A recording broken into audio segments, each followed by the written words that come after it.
बच्चों, स्वागत है आप सभी का बिहार बोर्ड के नंबर 1 एजुकेशन प्लेटफॉर्म विद्याकुल पर। और आपकी प्यारी वैष्णवी मैम लेकर हाजिर हैं आप सभी के सामने ऊर्जा संसाधन वन शॉट में। इसके सारे टर्म्स, सारे फैक्टर, सारे एलिमेंट्स एक ही शॉट में हम पढ़ने वाले हैं। जैसे कि हमारी सीरीज चल रही थी उसी सिलसिलेवार ये आपको ऊर्जा संसाधन आज हम पढ़ने वाले हैं। तो भाई एकदम दिल थाम कर बैठो क्योंकि थोड़ा सा लेंदी होने वाला है। लेकिन मैं पहले ही बता दूं, बहुत आसान सा चैप्टर है ये। कोई भी कॉन्सेप्ट यहाँ पर आपको देखने को नहीं मिलने वाला क्योंकि ये फैक्चुअल है। जैसे हमने खनिज संसाधन पढ़ा था कि ऑब्जेक्टिव उससे बहुत ज़्यादा बनने के चांसेस हैं, उसी तरीके ऊर्जा संसाधन से भी ऑब्जेक्टिव क्वेश्चंस आने के बहुत ज़्यादा चांसेस रहते हैं।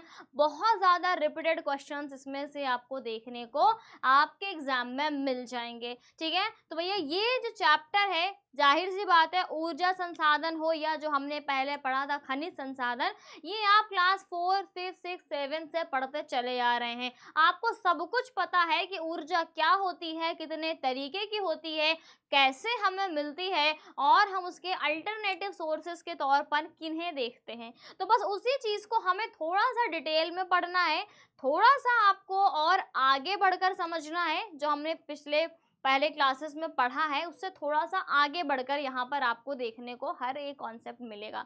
ठीक है, और मैं फिर से बता दे रही हूँ, बहुत ही फैक्चुअल है तो इसको ध्यान से सुनने की ज़रूरत है और इसको नोट करने की ज़रूरत है। बहुत ज़्यादा दिमाग मत लगाना, सिर्फ ध्यान से बैठो, सुनो और उसे नोट करो। ठीक है, क्योंकि ऑब्जेक्टिव से इसमें आपसे बहुत सारे पूछे जाएंगे। तो एकदम से दिल थाम कर बैठो, पानी वानी ले लो, एकदम मूड एकदम फ्रेश करके बैठो। बीच में ज़रा सा भी डिस्टर्बेंस नहीं होना चाहिए, ज़रा सा भी इधर उधर नहीं। बतियाएंगे, मस्ती करेंगे, सब कुछ करेंगे, लेकिन पढ़ाई के साथ करेंगे। ठीक है, तो चलो भाई स्टार्ट कर देते हैं अपना प्यारा सा चैप्टर ऊर्जा संसाधन। सबसे पहले बात कर लेते हैं ऊर्जा की, है ना। तो भैया बात कर लेते हैं ऊर्जा की। चलो, तो ऊर्जा संसाधनों का वास्तविक विकास क्या है, 18वीं शताब्दी में औद्योगिक क्रांति के साथ शुरू हुआ था। क्योंकि आपको पता है कि इंडस्ट्रीज में ही भाई, अगर मैं इलेक्ट्रिसिटी का एग्जांपल ले लूँ तो इंडस्ट्रीज में बहुत ज़्यादा इस्तेमाल होता है। कोयले का, पेट्रोलियम का अगर मैं एग्जांपल ले लूँ तो इंडस्ट्रीज में बहुत ज़्यादा इस्तेमाल आपको देखने को मिलता है। तो कहीं ना कहीं औद्योगिक क्रांति के साथ ही इसकी वास्तविक विकास हमें देखने को मिलता है। ठीक है, इंग्लैंड में कोयले का उपयोग करके भाप की शक्ति विकसित की गई थी। भाप, आपको पता है कि जब हम ट्रेन के एवोल्यूशन के बारे में भी पढ़ते हैं सबसे पहले हमें स्टीम इंजन देखने को मिलता है जो भाप से चलता था, है ना।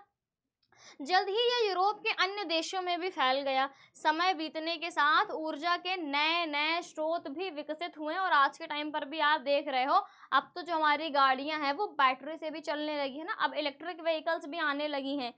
ओके, कोल की जगह पेट्रोलियम ने ले ली, है ना। अब कोयले की जगह कौन ले लिया, पेट्रोलियम ने ले लिया। समय के साथ क्या है, परमाणु ऊर्जा का भी हमें विकास देखने को मिला और आज बिजली या ऊर्जा विकास और औद्योगिकरण का आधार है। यही कारण है कि कोयला, पेट्रोलियम, प्राकृतिक और क्या है, गैर पन बिजली या परमाणु ऊर्जा स्रोतों को हम वाणिज्य ऊर्जा स्रोत भी कहते हैं। क्योंकि कहीं ना कहीं इंडस्ट्रीज इसी से चल रही है, हमारा ट्रेड कॉमर्स इसी से चल रहा है, इसीलिए हम इन्हें क्या है, कमर्शियल एनर्जी सोर्स भी बोलते हैं या वाणिज्य ऊर्जा स्रोत भी बोलते हैं। तो इसका एक नाम जरूर याद रखना। ठीक है, चलो भैया, अब अगर हम इनके प्रकार की बात करें तो जनरली हमें पता है कि अगर ऊपर से बात करें, मोटे तौर पर बात करें तो हमारे पास कन्वेंशनल और नॉन कन्वेंशनल होती है, पारंपरिक और गैर पारंपरिक ऊर्जा के स्रोत होते हैं। लेकिन हम इन्हें और भी अलग अलग तरीके से डिवाइड कर सकते हैं। जैसे कि अगर हम इसको उपयोग के स्तर पर डिवाइड करें, ठीक है, अगर हम इसे उपयोग के स्तर पर डिवाइड कर रहे हैं तो ये क्या होता है, दो प्रकार की ऊर्जा, एक तुम्हारी निरंतर ऊर्जा और दूसरी क्या है, समाप्त होने वाली ऊर्जा। मतलब क्या, एग्जॉस्टेबल और दूसरा इनएग्जॉस्टेबल। एक मतलब जो जल्दी खत्म हो जा रहा है और दूसरा जो निरंतर चल रहा है, जो खत्म नहीं होगा। ओके, जैसे कि सौर किरणें, भूमिगत गर्मी, हवा, ठीक है, बहता पानी आदि, ये क्या है, ऊर्जा के निरंतर स्रोत हैं जो खत्म नहीं होंगे, जो कॉन्टिन्यूअस चलते रहेंगे। भाई तो क्या तुम जानते हो भाई, सूर्य अभी है, इतना एस्टिमेशन किया गया है कि अभी मिलियंस ऑफ ईयर तक ये चलेगा, कॉन्टिन्यू हमें उसकी किरणें मिलती रहेंगी, उसकी एनर्जी मिलती रहेगी, क्योंकि इसमें बहुत सारे क्या है, न्यूक्लियर रिएक्शंस होते रहते हैं, है ना, वहाँ पर हमें बहुत सारे नाभिकीय रिएक्शंस देखने को मिलते हैं। जबकि कोयला हो गया, पेट्रोलियम हो गया, प्राकृतिक गैस हो गया, तो ये सब क्या है भाई साहब, ये समाप्त होने वाले ऊर्जा स्रोत हैं, बोले तो ये एग्जॉस्ट हो जाएंगे, ये खत्म हो जाएंगे, और ये हमारे पास लिमिटेड अमाउंट में भी अवेलेबल है। अच्छा, अगर मैं तुमसे पूछूं कि क्या ये चीज़ तुम्हें पता नहीं है, सिंपल सा अगर मैं सवाल पूछूं कि क्या ये चीज़ तुम्हें पता नहीं, तो तुम बोलोगे अरे मैम ये तो हमें पता है कि भाई बहता पानी है, हवा है, सूर्य की किरणें हैं, ये तो कॉन्टिन्यूअस रहेंगी, और जो कोल पेट्रोलियम है वो जल्दी खत्म हो जाएगा, ये तो हमें पता है, इसमें क्या नया है। तो बस यही मेरे कहने का मतलब है कि कुछ बहुत ज़्यादा नया नहीं है, ये सारी चीज़ें आपने ऑलरेडी पढ़ी हुई हैं, बस थोड़ा सा रिविजन आपको करना है और थोड़ा सा और डिटेल में समझना है, बस इससे ज़्यादा कुछ भी दिमाग नहीं लगाना है, ठीक है। अच्छा, अगर इसको हम उपयोगिता के आधार पर डिवाइड करें, तो यहाँ पर इसको दो भागों में डिवाइड किया जा रहा है। एक है तुम्हारा प्राथमिक ऊर्जा, जैसे कि कोयला है, पेट्रोलियम है, प्राकृतिक गैस है, ठीक है, ये क्या है, ये प्राथमिक है, सबसे पहले इसी का इस्तेमाल हो रहा है। और अगर इन प्राथमिक स्रोतों का इस्तेमाल करके कुछ और नया बनाया जा रहा है, तो वो हमारा द्वितीयक ऊर्जा होगा, जैसे कि बिजली। अब बिजली कैसे बन रही है, कोयले का इस्तेमाल किया जा रहा है, पेट्रोलियम का इस्तेमाल किया जा रहा है, और अब के टाइम पे तो हम देखते हैं कि पानी का इस्तेमाल होता है, हवा का इस्तेमाल होता है, सूर्य की किरणों का इस्तेमाल होता है। तो भैया प्राथमिक स्रोत से अगर कोई नई चीज़ बन रही है, तो वो हमारा द्वितीयक स्रोत माना जाएगा। प्राइमरी और सेकेंडरी दो चीज़ यहाँ पर हो गई है। पहले वाले पर भी मैंने दो चीज़ बताई है, एक निरंतर चलने वाला, दूसरा समाप्त होने वाला। दूसरे में भी उपयोगिता के आधार पर भी बता दिया, प्राथमिक और द्वितीयक। तो ध्यान से इसको समझते चलना, क्योंकि जब आंसर में लिखोगे ना, तो प्रॉपर आपको बताना पड़ेगा कि किस आधार पर आप इसे डिवाइड कर रहे हो, या क्वेश्चन में भी पूछ लेगा कि भैया उपयोगिता के आधार पर आप इसे डिवाइड करो, ठीक है। तो वो चीज़ अलग से समझाने की ज़रूरत है, सब कुछ एक में खिचड़ी बना के नहीं लिखना होता है, अच्छे से प्रॉपर आंसर लिखना होता है, ठीक है। तो अगर मैं स्रोत की अवस्थिति के आधार पर बात कर रहा हूँ, स्रोत कैसा उसका स्रोत रहा है, ठीक है, तो भैया विद्युत संसाधनों को भी क्या है, दो भागों में वर्गीकृत किया जा रहा है। पहला कि भैया विनाशकारी ऊर्जा संसाधन, पहला क्या है, विनाशकारी ऊर्जा संसाधन, जैसे कि कोयला है, पेट्रोलियम है, प्राकृतिक गैस है, परमाणु खनिज है। और दूसरा अगर मैं बोलूँ तो अक्षय ऊर्जा संसाधन, ठीक है, उसको अगर बोलूँ तो बहता पानी है, लहरें हैं, सौर ऊर्जा है आदि। मतलब क्या, एक से आपको विनाश देखने को मिल रहा है, तो दूसरा क्या है, एकदम टिका हुआ है, उसका क्षय नहीं हो रहा है, एक क्षय होने वाला है और एक अक्षय है, ठीक है। तो इन दो आधारों पर भी हम इसे डिवाइड कर सकते हैं। नेक्स्ट अगर मैं बात करूं संरचनात्मक गुणों के आधार पर कि इनकी इन स्रोतों की संरचना कैसे हुई है, इसके आधार पर अगर मैं डिवाइड करूं, तो इसके भी दो स्रोत हैं, एक तुम्हारा जैविक है और दूसरा अजैविक है, कि भैया उनकी आंतरिक संरचना कैसे हुई है, एक जैविक एक अजैविक। बोले तो अगर मैं बोलूँ तो बायोटिक और अबायोटिक, मतलब क्या, एक जीवित वस्तुओं से निर्मित है तो दूसरा निर्जीव वस्तुओं से निर्मित है।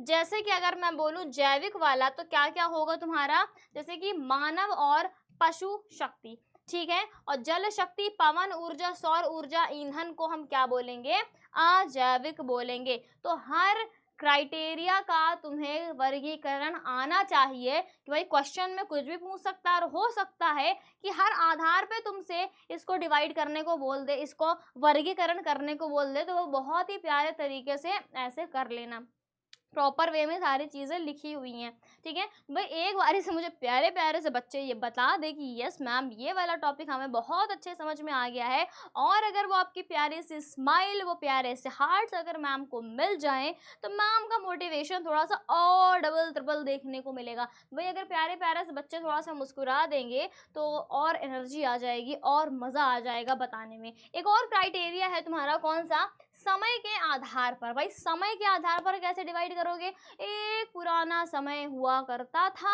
और एक आज का समय है, ठीक है, ऐसा डिवाइड करोगे। तो भैया इसकी बात करूं तो पारंपरिक होगा और गैर पारंपरिक। पारंपरिक मतलब वही परंपरा, प्राण प्रतिष्ठा, प्रशासन, नहीं कुछ ज़्यादा गड़बड़ हो गया, जो भी था, डायलॉग था ना अमिताभ बच्चन वाला, वो हमारी हमारी परंपरा, हमारी प्रतिष्ठा, मान मर्यादा, जो भी है, ठीक है। तो ये अब क्या हमारे ज़माने में ऐसा ऐसा हुआ करता था, उस टाइप का है। तो ये कौन सा हुआ तुम्हारा? कोयला, पेट्रोलियम, प्राकृतिक गैस, ये सब क्या है? ये पारंपरिक है।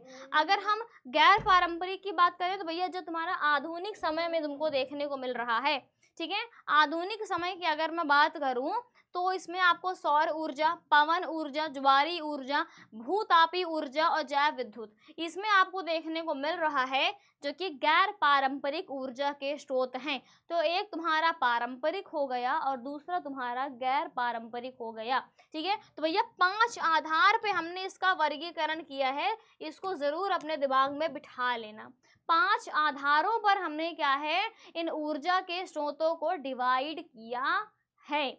तो अब अगर मैं बात करूं पारंपरिक ऊर्जा की, एग्जाम्पल बताया था कौन कौन सा? कोयला, पेट्रोलियम, नेचुरल गैस, ठीक है, कोयला, पेट्रोलियम और प्राकृतिक गैस। तो अगर सबसे पहले हम बात करें कोयला, पेट्रोलियम, प्राकृतिक गैस जैसे खनिज ईंधन, जिन्हें जीवाश्म ईंधन के रूप में भी जाना जाता है, उन्हें हम क्या बोलते हैं? समाप्त होने वाले या पारंपरिक ऊर्जा के स्रोत, ठीक है। या मैं ये बोलूं कि जो कि एग्जॉस्ट हो जाएंगे, जल्दी ख़त्म हो जाएंगे और जिन्हें हम दोबारा से नया नहीं बना सकते, दैट मीन्स कि वो नॉन रीन्यूएबल रिसोर्सेज हैं, ठीक है। या आपने संसाधन वाले चैप्टर में पढ़ा होगा कि रीन्यूएबल क्या होता है और नॉन रीन्यूएबल, बोले तो नवीकरणीय और अनवीकरणीय, ठीक है। तो इनको तुम क्या क्या बोलोगे भैया? एक तुम्हारा समाप्त होने वाले हैं, दूसरा तुम्हारे ये पारंपरिक है ना, दूसरा नाम इनका क्या है? पारंपरिक है, और तीसरा नाम इनका क्या है? ये अनवीकरणीय है, ठीक है। तो इनके इतने नामों को जरूर याद रखना, ठीक है। ये क्या है? अनवीकरणीय है। तो सबसे पहले हम एग्जाम्पल लेंगे किसका? कोयला। तो भाई कोयले के बारे में हम सब कुछ पढ़ेंगे कि कोयला क्या होता है, कहाँ कहाँ पाया जाता है, ठीक है। अभी क्या बनता है इससे वो तो हमें पता ही है। चलो, कोयला ऊर्जा का एक महत्वपूर्ण स्रोत है। तो 1 जनवरी 2008 की स्थिति के अनुसार भारत में 1200 मीटर की गहराई तक पाए जाने वाले कोयले की कुल अनुमानित भंडार कितना है? तो वो 26,454 मिलियन टन अनुमानित है। मतलब एक डाटा है यहाँ पर। अब ये तुम्हारे नोट करने वाली चीज़ है कि इन डेटा को तुम अपने कॉपी पे नोट करो, ताकि जब तुम्हें आंसर लिखना हो तो इसको तुम अच्छे से उसमें सजा के लिख सको, ताकि तुम्हारा एग्जामिनर खुश हो जाए तुमसे, है ना। तो ये चीज़ तुम्हें रटनी नहीं है, ये चीज़ तुम्हें समझनी नहीं है, ये चीज़ तुम्हें सिर्फ अपने आंसर राइटिंग में इस्तेमाल करनी है। तो यहाँ पर डेटा 2008 का है कि 1200 मीटर की डेप्थ में, उसकी गहराई में हमें कितना आपको कोयला मिल रहा है? तो वो 26,454 मिलियन टन देखने को मिल रहा है। वहीं अगर 2007 से 8 की बात की जाए तो कोयले का कुल उत्पादन कितना है भाई साहब? कोयले का कुल उत्पादन कितना है? तो वो 4,56,373 यहाँ पर आपको देखने को मिल रहा है। तो ठीक है, तो इन डेटा को जरूर अपनी कॉपी पे नोट कर लेना। अच्छा, भूवैज्ञानिक रूप से भारत के पूरे कोयले भंडार को हम 2 मुख्य भागों में विभाजित कर देते हैं। अब 2 मुख्य भाग कौन से होंगे? तो एक तुम्हारा गोंडवाना कोल होगा, दूसरा तुम्हारा टर्शियरी कोल होगा। बोले तो गोंडवाना और तृतीयक, ठीक है, गोंडवाना कोल भंडार और तृतीयक कोल भंडार, ठीक है। यहाँ पर 2 मुख्य भागों में इसको डिवाइड किया गया है। सबसे पहले अगर हम गोंडवाना की बात कर ले, अच्छा क्या किसी बच्चे को पता है कि मैम ये गोंडवाना क्या होता है? एनीवन? क्या किसी बच्चे को पता है कि मैम ये गोंडवाना क्या चीज़ है? सिंपल सी बात है भाई, हमें पता है कि जो हमारी अर्थ है, जो हमारी पृथ्वी है, ठीक है, जो हमारी पृथ्वी है, इस पर पहले एक सिंगल भूभाग हुआ करता था।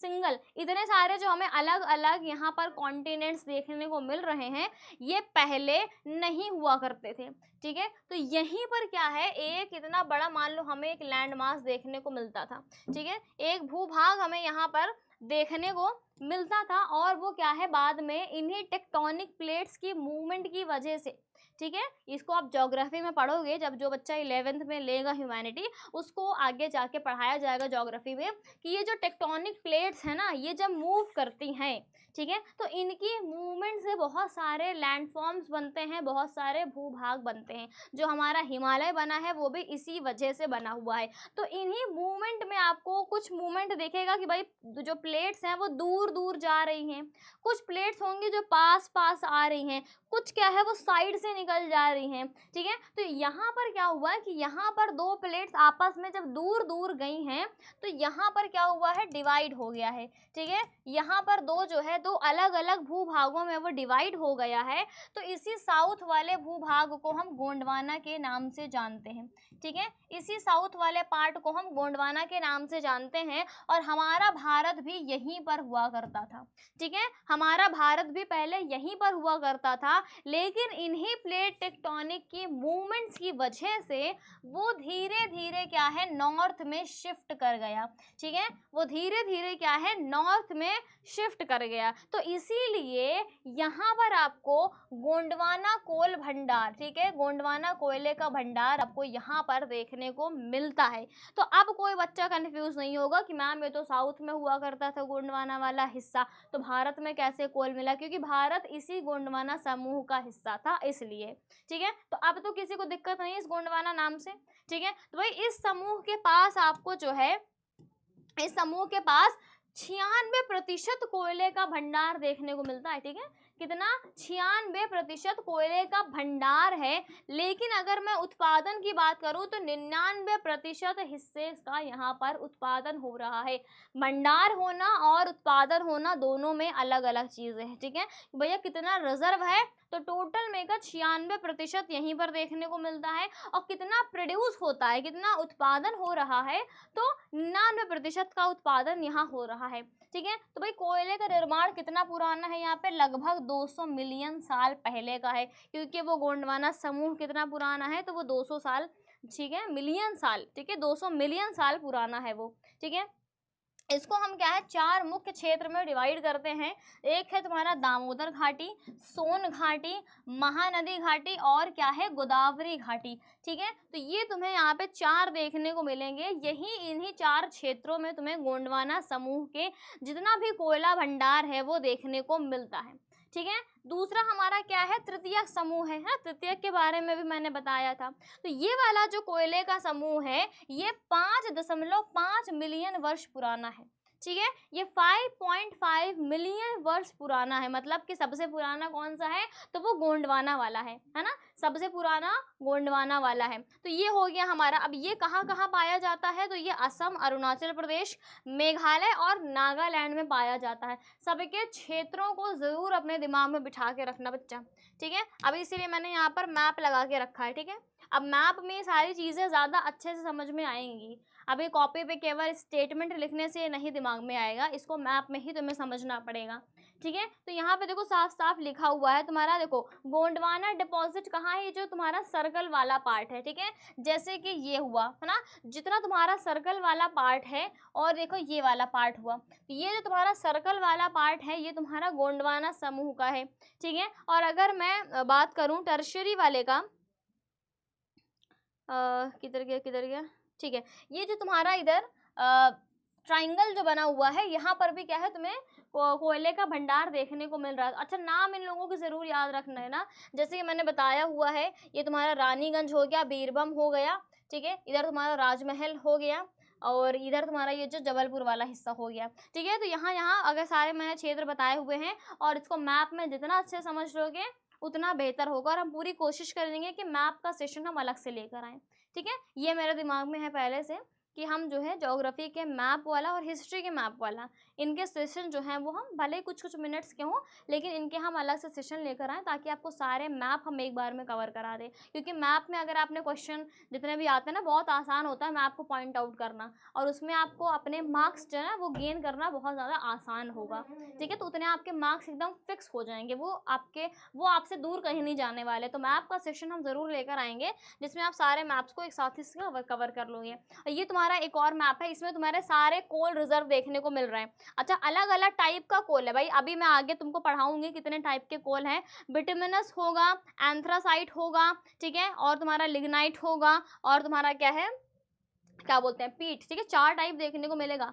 पीट सबसे खराब होता है, एंथ्रासाइट सबसे अच्छा होता है, ठीक है। तो इन चारों कोयले के भंडार के तुम्हें यहाँ पे देखने को मिल रहे हैं। ये सारे तुम्हारे रीजन्स हैं अलग अलग, और हर जगह तुम्हें यहाँ पर देखने को मिल रहा है। और इस मैप से तुम ध्यान से देख के समझ पाओगे, ठीक है, इस मैप को तुम ध्यान से देख के समझ पाओगे कि कौन कौन सा कोयल रिजर्व तुम्हें, कौन से टाइप का कोयला तुम्हें कहाँ पर मिल रहा है, ठीक है, कौन से टाइप का कोयला तुम्हें कहाँ पर मिल रहा है। और बाकी तो हम अपने मैप सेशन में अलग सारी चीज़ें समझ ही लेंगे। ओके, चलो, तो अगर हम इनको बात करें, देखो मैंने बोला था ना कि हाँ कोयले भाई हमारा क्या है, वो कोयला 4 तरीके का होता है, एंथ्रासाइट, बिटुमिनस, लिग्नाइट और पीट। तो इन चारों के बारे में हम पढ़ लेंगे, ठीक है। तो अगर मैं एंथ्रासाइट की बात करूं तो उच्चतम गुणवत्ता तुमको यहीं पर देखने को मिलती है, ठीक है, उच्चतम गुणवत्ता तुम्हें यहीं पर देखने को मिलती है। और अगर मैं सीधी सी बात करूं तो कोयला में तुम्हें क्या मिलता है, कैसे तुम्हें पता चल रहा है कि कौन सा कोयला का प्रकार बहुत अच्छा है और कौन से कोयले का प्रकार बहुत खराब है।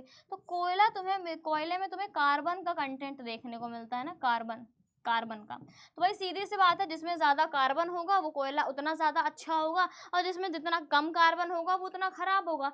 तो एंथ्रासाइट में तुम्हें 90% से भी ज़्यादा कार्बन कंटेंट देखने को मिलता है। दैट मीन्स कि एंथ्रासाइट क्या है, एकदम हाई क्वालिटी वाला कोयला है, ठीक है। और ये जलने में धुआं नहीं छोड़ता, सबसे बड़ी बात तो इसमें यही है कि जब इसको जलाया जाता है तो वो धुआं नहीं छोड़ता, और बहुत लंबे समय तक क्या है उससे हीट मिलती रहती है, ठीक है, बहुत lंबे समय तक क्या है उससे हीट मिलती रहती है। और धातुओं को गलाने के लिए इसका इस्तेमाल किया जाता है, ठीक है, धातुओं को गलाने के लिए इसका इस्तेमाल किया जाता है। नेक्स्ट अगर मैं बिटुमिनस की बात करूं तो यहाँ पर तुम्हें 70 से 90% कार्बन कंटेंट मिल रहा है, ठीक है। सबका वर्गीकरण याद रखना, डायरेक्ट क्वेश्चन पूछता है पेपर में, ठीक है। तो 70 से 90% तक का यहाँ पर कार्बन मिल रहा है, ठीक है। कोकिंग कॉयल में भी इसको परिष्कृत किया जा सकता है। और अच्छा, इसका जो अगर मैं बात करूँ कि सबसे ज़्यादा भारत में कौन से प्रकार का कोल पाया जाता है, कोल बोल रही हूँ मतलब कोयला, ठीक है, वो थोड़ा सा बोलने की आदत है, कोल ध्यान से सुनना, कि अगर मैं बोलूँ कि भारत में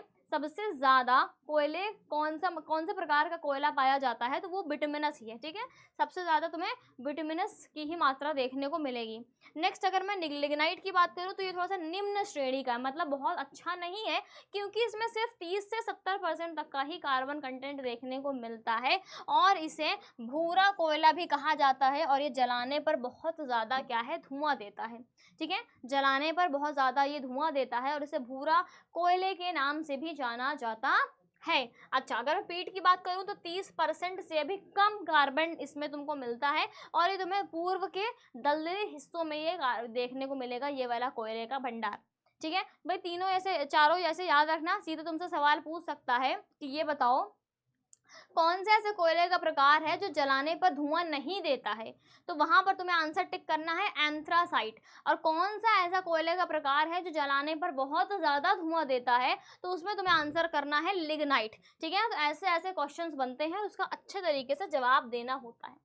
तो अगर मैं इन सारे क्षेत्रों के बारे में बात करूं, हमने क्या किया, कोयले का वर्गीकरण हमने कर लिया है। अब हम सीधा क्षेत्रों की बात करते हैं कि कौन कौन से क्षेत्र में हमें कहाँ कहाँ क्या देखने को मिल रहा है। भाई गोंडवाना समूह की हमने पहले बात करी थी, तो हम पहले गोंडवाना क्षेत्र की बात करेंगे। सबसे पहले हमने लिया हुआ झारखंड, ठीक है। अब झारखंड की अगर मैं बात करूं तो ये भंडार और उत्पादन की दृष्टि से झारखंड पहले स्थान पर देखने को मिलता है, मतलब कि सबसे ज़्यादा कोयले का भंडार कहाँ है, झारखंड में है।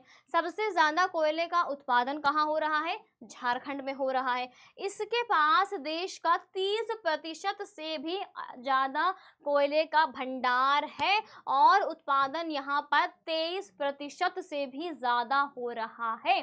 तो क्षेत्र इसमें कौन कौन से हैं, झरिया है, बोकारो है, गिरिडीह है, करणपुरा है, रामगढ़ है, ठीक है। और रानीगंज का भी कुछ हिस्सा तुम्हें, यार रानीगंज कहाँ है, वेस्ट बंगाल में है, तो रानीगंज का भी कुछ हिस्सा तुम्हें यहाँ पर देखने को मिलता है, ठीक है। अगर मैं बात करूँ उड़ीसा की, तो ये देश का 1/4 कोयला को भंडार तुम्हें उड़ीसा में देखने को मिलता है, 1/4, 1/4, ठीक है। और उत्पादन कितना हो रहा है, तो सिर्फ 14.6% का उत्पादन हो रहा है उड़ीसा से, ठीक है। अच्छा, यहाँ पर क्या है, इसके उच्च गुणवत्ता के कारण इसका उपयोग भाप और गैस बनाने के लिए किया जाता है। तो उड़ीसा वाला जो कोयला है उसकी क्वालिटी बहुत अच्छी है, जिससे क्या है वहाँ पर इसका उपयोग भाप और गैस बनाने के लिए किया जाता है, नेक्स्ट अगर मैं महाराष्ट्र की बात करूं तो यहाँ पर क्या है, सिर्फ 3% का ही कोयला देखने को मिलता है, सिर्फ 3% का ही कोयला देखने को मिलता है,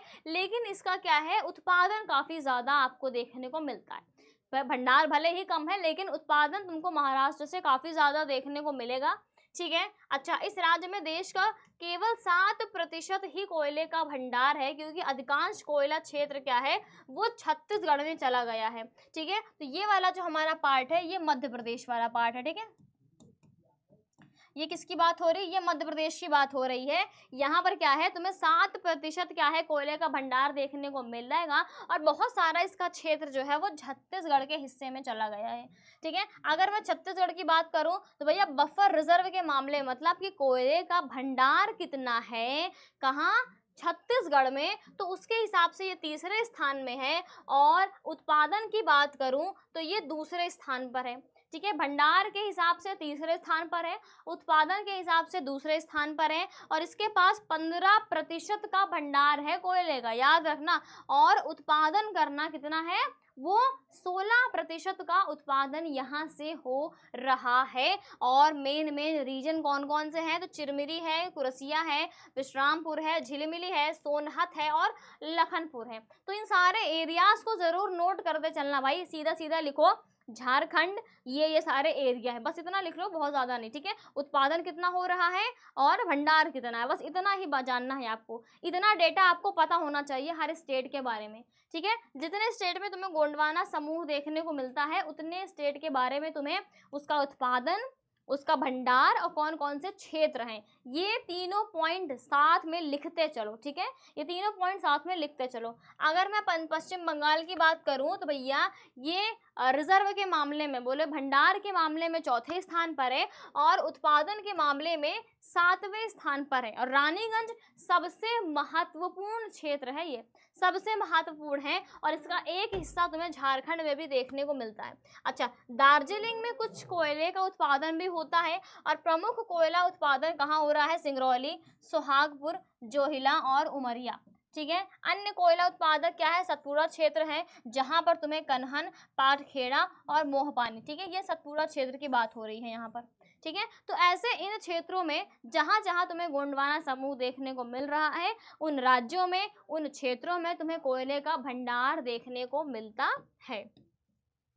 भाई अगर अब बात कर लेते हैं किसके बारे में, तो तृतीयक कोयला क्षेत्र कौन कौन सा है। देखो सिर्फ मोस्टली आपको नाम याद रखना है कि कौन कौन सा है, ठीक है, नाम याद रखना। देखो ये बहुत ज़्यादा इसमें क्वालिटी नहीं होती है, ठीक है, बहुत कम क्वालिटी वाला कोल होता है ये। कौन कौन सा, अगर मैं मेघालय की बात करूँ तो दारगिरी है, चेरापूंजी है, ठीक है, लेट्रुगो है, माओलोंग है, लैग्रिन है, ठीक है। तो यहाँ पर भाई ये मेघालय के क्षेत्र हैं, मैंने बोला हुआ है कि क्षेत्रों को नोट करते चलो कॉपी में, ठीक है, क्षेत्रों को नोट करते चलो भाई। पूरा मैं बता रही हूँ, ये चैप्टर कॉन्सेप्चुअल बिल्कुल भी नहीं है, इसमें तुम्हें बहुत सारे फैक्ट पे फैक्ट देखने को मिलेंगे और वो तुम्हें नोट करना पड़ेगा, ठीक है, वो सारी चीज़ें नोट करते चलो। अगर मैं असम की बात करूँ तो माकुम है, जयपुर है, नाजिरा है, ठीक है। उसके बाद अगर अरुणाचल प्रदेश की बात करूँ तो नामचिक है और नामरूख है, ठीक है, ये सारे कोयला क्षेत्र हैं। जम्मू कश्मीर की बात करूँ तो कालाकोट है, ठीक है। तो ये वाले पूरे क्षेत्र हैं तुम्हारे, ओके, ये वाले तुम्हारे पूरे क्षेत्र हैं जहां पर तुम्हें तृतीयक कोयला क्षेत्र देखने को मिलता है, तृतीयक कोयला भंडार, और इसकी क्वालिटी बहुत ज़्यादा अच्छी नहीं होती है। अच्छा, लास्ट में एक और है लिग्नाइट कोयला क्षेत्र, ठीक है।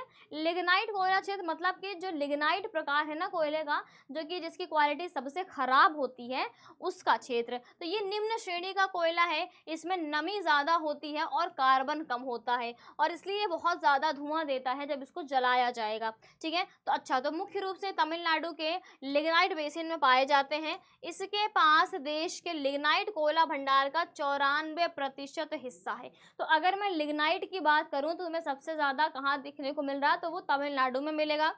पूरा का पूरा 94% हिस्सा तुम्हें यहाँ पे देखने को मिल रहा है। Okay, Neyveli lignite corporation limited, ठीक है, ये कोयला खनन का कार्य करता है, ठीक है। सारी देख रेख अगर मैं बात करूं, ये क्या है, ये एक एसोसिएशन है, ठीक है, एक समूह है, एक कॉर्पोरेशन है, ठीक है। अच्छा, ये कोयला राजस्थान, गुजरात और जम्मू कश्मीर में भी पाया जाता है। सबसे ज़्यादा मैंने बताया हुआ है कि तमिलनाडु में देखने को मिलता है, पूरा 94%। और इसके अलावा भी बहुत सारे क्षेत्र हैं, जैसे कि राजस्थान है, गुजरात है, जम्मू कश्मीर है। ओके, कहीं कोई डाउट? तो अब अगर हम पेट्रोलियम की बात कर लें तो चलो बात कर लेते हैं किसके, पेट्रोलियम की। अब कोयला का हमने सारी चीज़ें पढ़ ली हैं, उसका वर्गीकरण पढ़ लिया है, उसके सारे क्षेत्र हमने पढ़ लिए हैं। तो अगर मैं पेट्रोलियम की बात करूं तो बिजली के सभी स्रोतों में सबसे महत्वपूर्ण और व्यापक रूप से इसका इस्तेमाल किया जाता है। ठीक है, आधुनिक युग में कोई भी राष्ट्र इसके बिना जीवित नहीं रह सकता, क्योंकि भाई पता है गाड़ी चलाने के लिए पेट्रोल डीजल की ज़रूरत पड़ती है। बिना पेट्रोल डीजल के अभी गाड़ी तुम नहीं चला पाओगे। हाँ, अब धीरे धीरे क्या है, नई नई टेक्नोलॉजी आ रही है, अब क्या है बैटरी पर भी गाड़ी चल रही है, लेकिन अभी भी जो पेट्रोल डीजल की निर्भरता है वो पूरी तरह से बनी हुई है लोगों के बीच। ठीक है, अच्छा, पेट्रोलियम शक्ति का एक स्रोत होने के साथ साथ कई उद्योगों के लिए एक कच्चा माल भी है। ठीक है, तो ये क्या है, कहीं ना कहीं बहुत सारी इंडस्ट्रीज के लिए ये एक रॉ मटेरियल के तौर पर भी इस्तेमाल किया जाता है। जैसे तुमको पता होगा कि जो जो तुम वैसलीन लगाते हो उसके नीचे लिखा रहता है ना पेट्रोलियम जेली। ठीक है, तो उसमें भी इसका इस्तेमाल किया जाता है। जैसे कि गैसोलीन है, जैसे कि डीजल है, मिट्टी का तेल है। ठीक है, जैसे कि अगर मैं कीटनाशक की बात करूं, दवाओं की बात करूं, पेट्रोल है, साबुन है, कृत्रिम फाइबर है, प्लास्टिक है। तो इन सारी इंडस्ट्रीज में भी as a raw material petroleum का इस्तेमाल किया जाता है। ठीक है, तो ये रहा पेट्रोलियम, और ये रहा तुम्हारे सारे पेट्रोलियम रिजर्व। सब कुछ तुमको मैप में देख के समझना है। ठीक है, सारे पेट्रोलियम रिजर्व और सारी रिफाइनरीज तुमको यहीं पर देखने को मिलेंगी। अभी आगे भी हम पढ़ेंगे, जब हम ऑयल रिफाइनरी के बारे में पढ़ेंगे ना, तो कैसे जो है तेल को रिफाइन किया जाता है। भाई हमें क्या मिलता है पेट्रोलियम के तौर पर, क्या क्रूड ऑयल मिलता है, कच्चा तेल मिलता है ना। हमें क्या मिलता है, जब ज़मीन से निकालते हैं तो हमें कच्चा तेल मिलता है। तो इस कच्चे तेल को प्यूरिफाई करने की ज़रूरत पड़ती है ना। तो वो प्यूरिफाई क्या है, इन्हीं रिफाइनरीज में होता है। तो ये उसी का पूरा मैप है। ठीक है, चलो तो बात कर रहे थे भैया, भारतीय भूवैज्ञानिक सर्वेक्षण के अनुमान के अनुसार भारत में पेट्रोलियम और प्राकृतिक गैस का कुल भंडार कितना है, तो वो 17 अरब टन है। ठीक है, 17 अरब टन तुम्हें प्राकृतिक गैस और पेट्रोलियम का भंडार देखने को मिलता है। वहीं दुनिया का पेट्रोलियम का केवल 1% ही भारत उत्पादन कर रहा है। मतलब तुम सोच रहे हो कि भंडार इतना है, लेकिन उत्पादन सिर्फ और सिर्फ 1% ही है। ठीक है, भारत में पहली बार 1866 में ऊपरी असम घाटी में तेल के कुओं को खोदा गया था। तो भैया नाम याद रख लेना इसका, कौन सा है, वो दिग्बोई फील्ड है। ठीक है, असम का दिग्बोई फील्ड, ये सबसे पहला है, पूरे देश में सबसे पहला है। ठीक है, पूरे देश में सबसे पहला है 1866 में। 1890 में डिगबोई क्षेत्र में तेल पाया गया था। वहीं 1959 में खंबत, ठीक है, दूसरा हमारा क्या है, खंबत वाला। ठीक है, गल्फ ऑफ खंबत, नाम इनके जरूर याद रखना और इनके ईयर जरूर याद रखना। सबसे पहला क्या है तुम्हारा, दिग्बोई वाला है। ठीक है, 1890 वाला। उसके बाद तुम्हारा क्या है, 1959 वाला गल्फ ऑफ खंबत है। और अगर मैं और आगे की बात करूं, इस टाइम पे रिसेंटली क्या है, सबसे ज़्यादा कहाँ हो रहा है, तो वो मुंबई हाई पर होता है, जो कि 1975 में देखने को मिलेगा। ठीक है, 1975 में यहाँ पर क्या है, मुंबई में भी तेल की खोज करी गई थी, और इसके बाद ही क्या है, भारत में पेट्रोलियम का उत्पादन बढ़ने लगा। तो पहला, दूसरा, तीसरा ज़रूर याद रखना।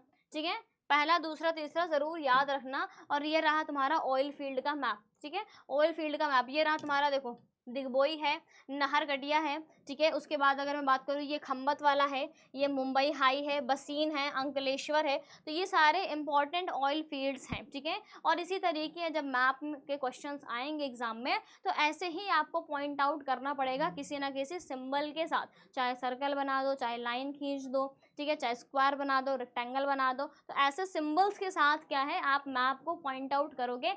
कैसे करोगे वो हम अपने सेशन में देखेंगे।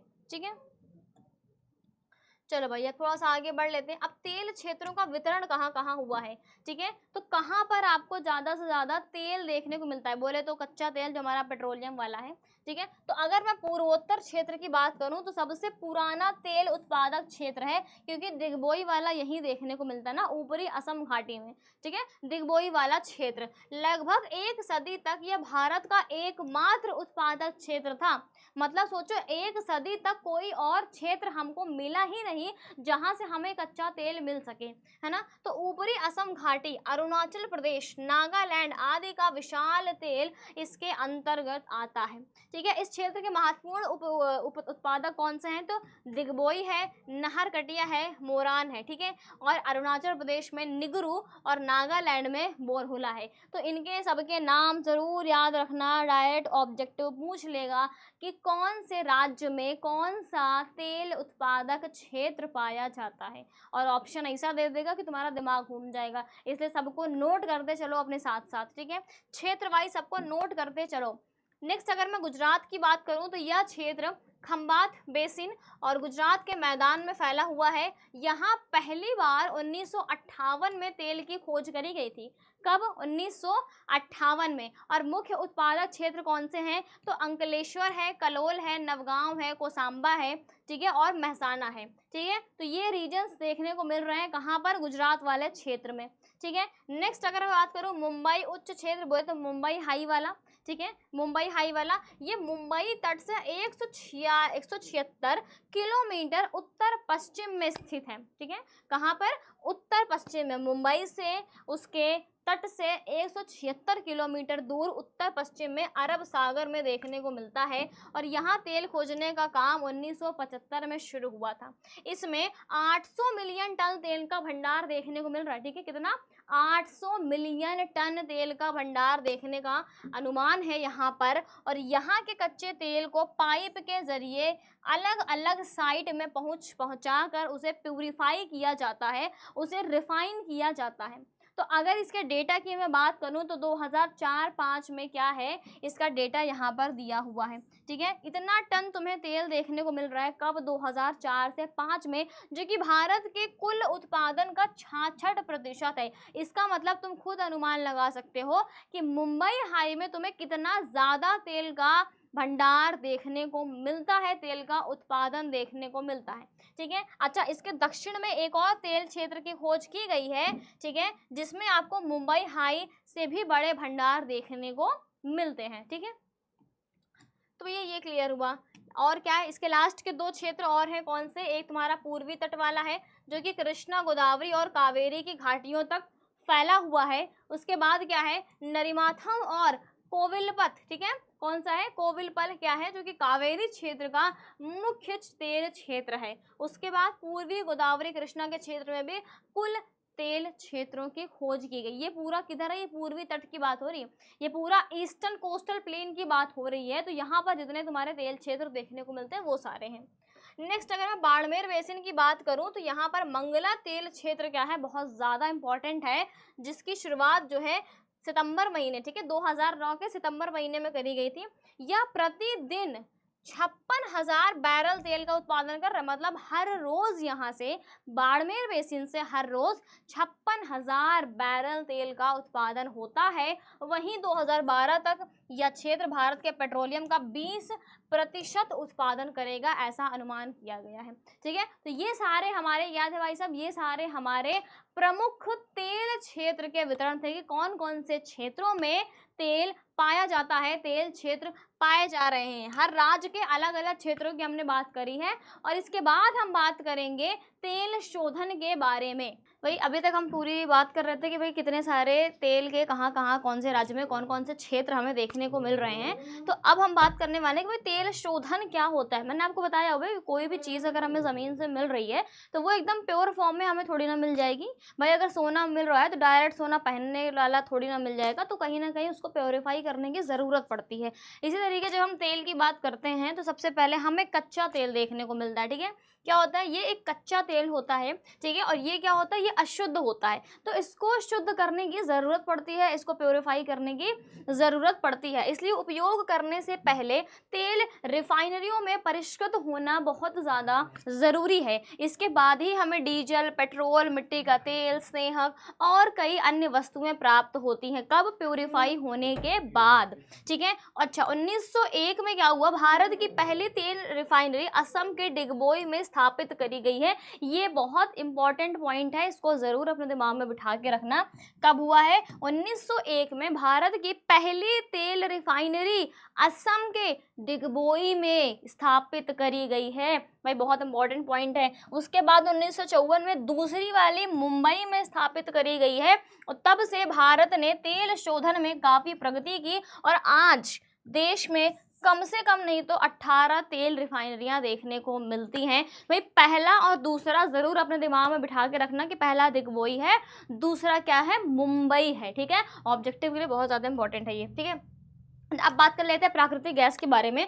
तो प्राकृतिक गैस तेजी से हमारे वर्तमान जीवन में एक महत्वपूर्ण ईंधन बन चुकी है। इसका उपयोग विभिन्न उद्योगों में जैसे कि मशीन, बिजली उत्पादन, खाना पकाने में और ऑटोमोबाइल चलाने के लिए इस्तेमाल किया जाता है। आपको पता है ना, नेचुरल गैस का भी अब इस्तेमाल जो है किया जाना। सीएनजी वाली गाड़ियाँ आप लोगों ने देखी ही होंगी ना, वो कंप्रेस्ड फॉर्म में होती है नेचुरल गैस। ठीक है, तो इसको चलाने के लिए किया जा रहा है भारत में। अच्छा, ये एक अनुमान बताया जा रहा है, ये एक एस्टिमेशन बताया जा रहा है कि हाँ, प्राकृतिक गैस की संचित मात्रा जो है वो 700 बिलियन क्यूबिक मीटर है। कितनी बताई जा रही है? 700 बिलियन क्यूबिक मीटर है, ऐसा अनुमान लगाया गया है। और 1984-85 में इसका कुल उत्पादन 723 मिलियन क्यूबिक मीटर था, जो कि 2004-05 में बढ़कर कितना हो गया है? तो वो 308.2 बिलियन क्यूबिक मीटर हो गया है। ठीक है, इसको कट कर देना, ये डबल बार हो गया। ठीक है, तो भाई जो पहले 1984-85 में सिर्फ 723 मिलियन क्यूबिक मीटर था, वो बढ़कर 2004-05 में 308 पॉइंट, ठीक है, 0.2 मिलियन क्यूबिक मीटर हो गया है। ठीक है भाई, ये चीज़ आपको देखने को मिल रहा है। अच्छा, इसमें कहीं कोई डाउट आ रहा है क्या? अच्छा, इसको तुम ज़रूर बिलियन कर लेना बेटा, मिलियन और बिलियन में अंतर होता है। ठीक है, नहीं तुम कहो कि मैम 700 से 300 हो गया है ना, तो इसमें गड़बड़ मत करना। ठीक है, थोड़ा सा उसमें क्या बोलते हैं उसको, टाइपिंग मिस्टेक हो गई है बस केवल। ठीक है, पेट्रोलियम उत्पादक क्षेत्रों से भी प्राकृतिक गैस प्राप्त की जाती है। प्राकृतिक गैस प्राधिकरण की स्थापना कब हुई थी? तो 1984 में देश में प्राकृतिक गैसों के परिवहन, वितरण और विपणन के लिए की गई थी, जो कि यहाँ पर 5340 किलोमीटर गैस पाइपलाइन के माध्यम से देश भर में फैले उपभोक्ताओं की ज़रूरतों को पूरा करती है। जाहिर सी बात है बेटा, पेट्रोलियम की बात हो रही, जैसे या हम नेचुरल गैस की बात कर रहे हैं, तो ये सब कैसे पहुँचाया जाएगा, है ना? इसको बैरल बाई बैरल आप भर के तो नहीं लेके जाओगे, इतना सारा ट्रांसपोर्टेशन तो नहीं हो पाएगा। तो इसके लिए क्या है, अंडरग्राउंड पाइपलाइंस बनाई जाती हैं। ठीक है, बहुत सारे एरिया तक इसको फैलाया जाता है। पाइपलाइंस के ज़रिए जो है ये नेचुरल गैस हो गया, पेट्रोलियम हो गया, ये पहुंचता है एक एरिया से दूसरे एरिया में। ठीक है, क्योंकि इतना सारा ट्रांसपोर्टेशन करना थोड़ा सा मुश्किल है, क्योंकि बहुत लिक्विड मटेरियल होता है ना, तो उस लिक्विड मटेरियल को पाइपलाइन के थ्रू हर जगह भेजना ज़्यादा आसान पड़ता है। ठीक है, तो बहुत सारी पाइपलाइंस आपको देखने को मिलती ही हैं। ये रहा आपका प्रॉपर यहाँ पर मैप है। इस मैप में आपको बहुत सारी चीज़ें मिलेंगी, सुन लेना।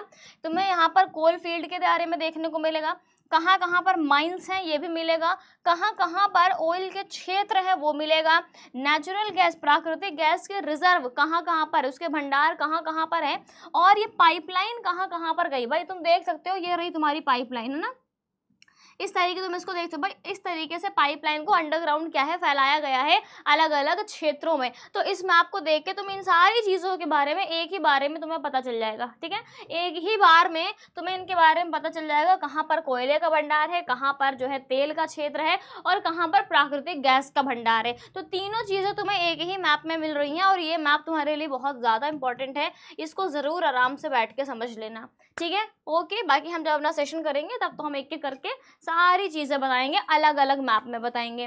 ठीक है, विद्युत धारा की अब बात कर लेते हैं थोड़ा सा। विद्युत शक्ति ऊर्जा का एक महत्वपूर्ण स्रोत है। वर्तमान दुनिया में बिजली की प्रति व्यक्ति खपत को विकास का सूचकांक माना जाता है। आपको पता है आज के टाइम पे बिजली बहुत ज़्यादा ज़रूरी, भाई अगर लाइट ना होती तो आप कैसे क्लास कर पा रहे होते, है ना, फ़ोन कैसे चार्ज करते, है ना, कैसे हमारी क्लास कर पाते, या मैं आपको यहाँ से कैसे पढ़ा पा रही हूँ, भाई बिजली की वजह से, है ना, लाइट की वजह से ही हम पढ़ा पा रहे हैं ना, जो हमें एनर्जी मिल रही है उसी की वजह से तो हम सारे काम अपने कर पा रहे हैं। आप टीवी देख पा रहे हो, मोबाइल चला पा रहे हो, ठीक है, लाइट जला पा रहे हो, कुछ भी कर पा रहे हो, तो बिजली कहीं ना कहीं बहुत इंपॉर्टेंट फैक्टर है उसका, ठीक है। जल के प्रवाहित स्रोत द्वारा उत्पन्न शक्ति को जल विद्युत कहा जाता है। तो भाई अगर हम विद्युत को जल के द्वारा बना रहे हैं, जल के द्वारा जनरेशन हो रहा है उसका, तो उसे हम जल विद्युत बोलेंगे, हाइड्रो पावर बोलते हैं, ठीक है। जबकि कोयला, पेट्रोलियम या प्राकृतिक गैस से प्राप्त ऊष्मा का उपयोग विद्युत के उत्पादन में किया जाता है तो इसे हम तापीय शक्ति बोलते हैं या तापीय विद्युत बोलते हैं। जब हम इन चीज़ों का इस्तेमाल करते हैं, जैसे कोयला, पेट्रोलियम हो गया, प्राकृतिक गैस हो गया, जब हम इनका इस्तेमाल करते हैं तब, ठीक है। इसके अलावा क्या है, परमाणु खनिजों के विखंडन से भी बिजली उत्पन्न होती है, इसे क्या है, परमाणु ऊर्जा कहा जाता है, और ये थर्मल पावर का ही एक रूप है, ठीक है। जैसे मैंने बोला यहाँ पे तापीय, है ना, ये जो तापीय शक्ति है मतलब थर्मल, ठीक है, थर्मल, ठीक है, थर्मल पावर की बात हो रही है यहाँ पे, चाहे हम कोयला, पेट्रोलियम, प्राकृतिक गैस का इस्तेमाल करें या हम इन परमाणु ऊर्जा का भी इस्तेमाल करें, तो ये दोनों ही जो हमारा थर्मल पावर का एग्जाम्पल है। और अगर हम जल से विद्युत को उत्पन्न कर रहे हैं तो वो हमारा हाइड्रो पावर कहलाएगा, ठीक है, जल विद्युत कहलाएगा। तो अगर मैं बात करूं तो परंपरा के बाद से पानी का उपयोग बिजली संसाधन के रूप में किया जाता है, भाई हमेशा से आपको ये देखने को मिलेगा, ठीक है। अगर मैं एक चीज़ आपको बताऊं कि सबसे पहले जो है इन्हीं चीज़ों का ज़्यादा इस्तेमाल किया जाता था, ठीक है, जैसे कि कोयला है, पेट्रोलियम है ना, पेट्रोलियम है तुम्हारा, प्राकृतिक गैस है, तो इन चीज़ों का इस्तेमाल बहुत ज़्यादा किया जाता है विद्युत को उत्पन्न करने में। वो अब हो रहा है कि धीरे धीरे क्या है, धीरे धीरे लोग शिफ्ट हो रहे हैं, उनको समझ में आ रहा है कि हाँ भाई ये क्या है, ये बहुत लिमिटेड है हमारे पास, ठीक है, ये हमेशा नहीं चलने वाला है, तो हमें कहीं ना कहीं एक अल्टरनेटिव सोर्स की ज़रूरत पड़ेगी, ठीक है। तो उसके लिए हमें क्या करना होगा, हमें अल्टरनेटिव ढूंढना पड़ेगा, और उसका अल्टरनेटिव क्या है हमारा, अगर हमें विद्युत बनाना है तो भाई हम जल का तो इस्तेमाल कर सकते हैं ना, हाँ, हम सूर्य की किरणों का इस्तेमाल कर सकते हैं ना, सौर ऊर्जा का हम इस्तेमाल कर सकते हैं ना, हम पवन ऊर्जा का इस्तेमाल, हवा का इस्तेमाल कर सकते हैं ना, भाई जो पवन चक्कियाँ बनाई जाती हैं उनका इस्तेमाल भी तो कर सकते हैं ना। तो ये सारे हमारे अल्टरनेटिव सोर्स हैं जो हमारे आज के टाइम पे आज की ज़रूरतों को पूरा करने के लिए बहुत ज़्यादा ज़रूरी हैं, क्योंकि ये कहीं ना कहीं बहुत कम अमाउंट में हमारे पास है और हमें इनकी ज़रूरत है ना, जो हमारे साथ एक लंबे समय के लिए चल सके, ठीक है।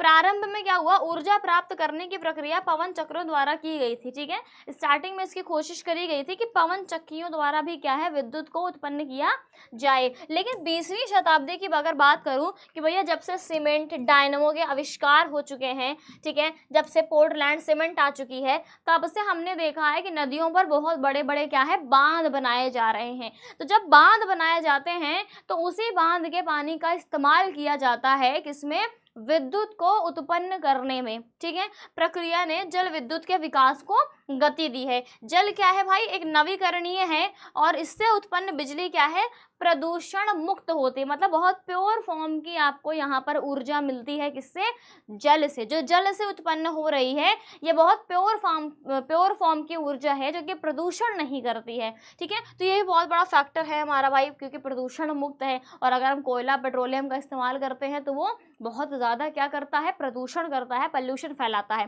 ठीक है। भाई जल विद्युत की ही हम बात कर रहे हैं। तो पहला पन बिजली संयंत्र आपको 1897 में दार्जिलिंग में स्थापित किया गया था। भाई जितने डेटा आपको यहाँ पर मिल रहे हैं ना, उन सबको आपको नोट करते चलना है बच्चा, ठीक है। जितने भी डेटा आपको यहाँ पर मिल रहे हैं उनको नोट करते चलना है, और लेकिन चेहरे पे मुस्कुराहट होनी चाहिए, है ना। वो एकदम बोर होके मत बैठो, मुझे पता है, क्योंकि कॉन्सेप्ट कोई है नहीं आपको समझाने वाला, है ना, केवल डेटा पे डेटा मैम बताए जा रही हैं, तो मुझे लग रहा है भाई थोड़ा बहुत बच्चों को बोरिंग लगता है, आई नो वेरी वेल, क्योंकि मुझे भी लगता है। बट भाई पढ़ना है, सिलेबस कंप्लीट करना है, और क्या है, टॉपर लिस्ट में अपना नाम भी तो लेकर आना है। तो उसके लिए प्यारी सी मुस्कुराहट अपने चेहरे पे रख के अपने सारे यहाँ के डेटा को अपने दिमाग में कैप्चर करते चलो और कॉपी पे मेंशन करते चलो बस केवल, ठीक है। पानी वानी पीते चलो, खाते पीते चलो, कोई दिक्कत नहीं है, ठीक है। इसके बाद कर्नाटक में क्या है, कावेरी नदी पर शिव समुद्रम जलप्रपात में एक दूसरे पन बिजली संयंत्र की स्थापना करी गई। पहला कहाँ पर हो गया, दार्जिलिंग में, दूसरा कहाँ पर हो गया, कर्नाटका में हो, ठीक है। 1930 के दशक तक पश्चिमी घाट पहाड़ियों, उत्तर प्रदेश, हिमाचल प्रदेश, तमिलनाडु और कर्नाटक में कई पन बिजली संयंत्र स्थापित कर दिए गए। मतलब पहला दूसरा तुम्हें पता होना चाहिए, और उसके बाद तो बहुत सारे एरिया में ये हुआ है, ठीक है। उसके बाद तो बहुत सारे एरिया में ये फैलाया हुआ है। फिर क्या हुआ, 1947 तक भारत 508 मेगावाट बिजली का उत्पादन कर रहा था, ठीक है। अगर सवाल में पूछता है कि आज़ादी से पहले भारत में कितना बिजली उत्पादन हो रहा था, तो 508 मेगावाट का उत्पादन हो रहा था, ठीक है। इसके बाद स्वतंत्र भारत में जब पंचवर्षीय योजनाएं आने लगी, ठीक है, कौन सी, 5 ईयर प्लान, पंचवर्षीय योजनाएं जब आने लगी, इनको जरूर याद रखना, काहे के थ्रू आती थी, योजना आयोग के थ्रू आती थी, ठीक है। ये जरूर दिमाग में बिठा लेना।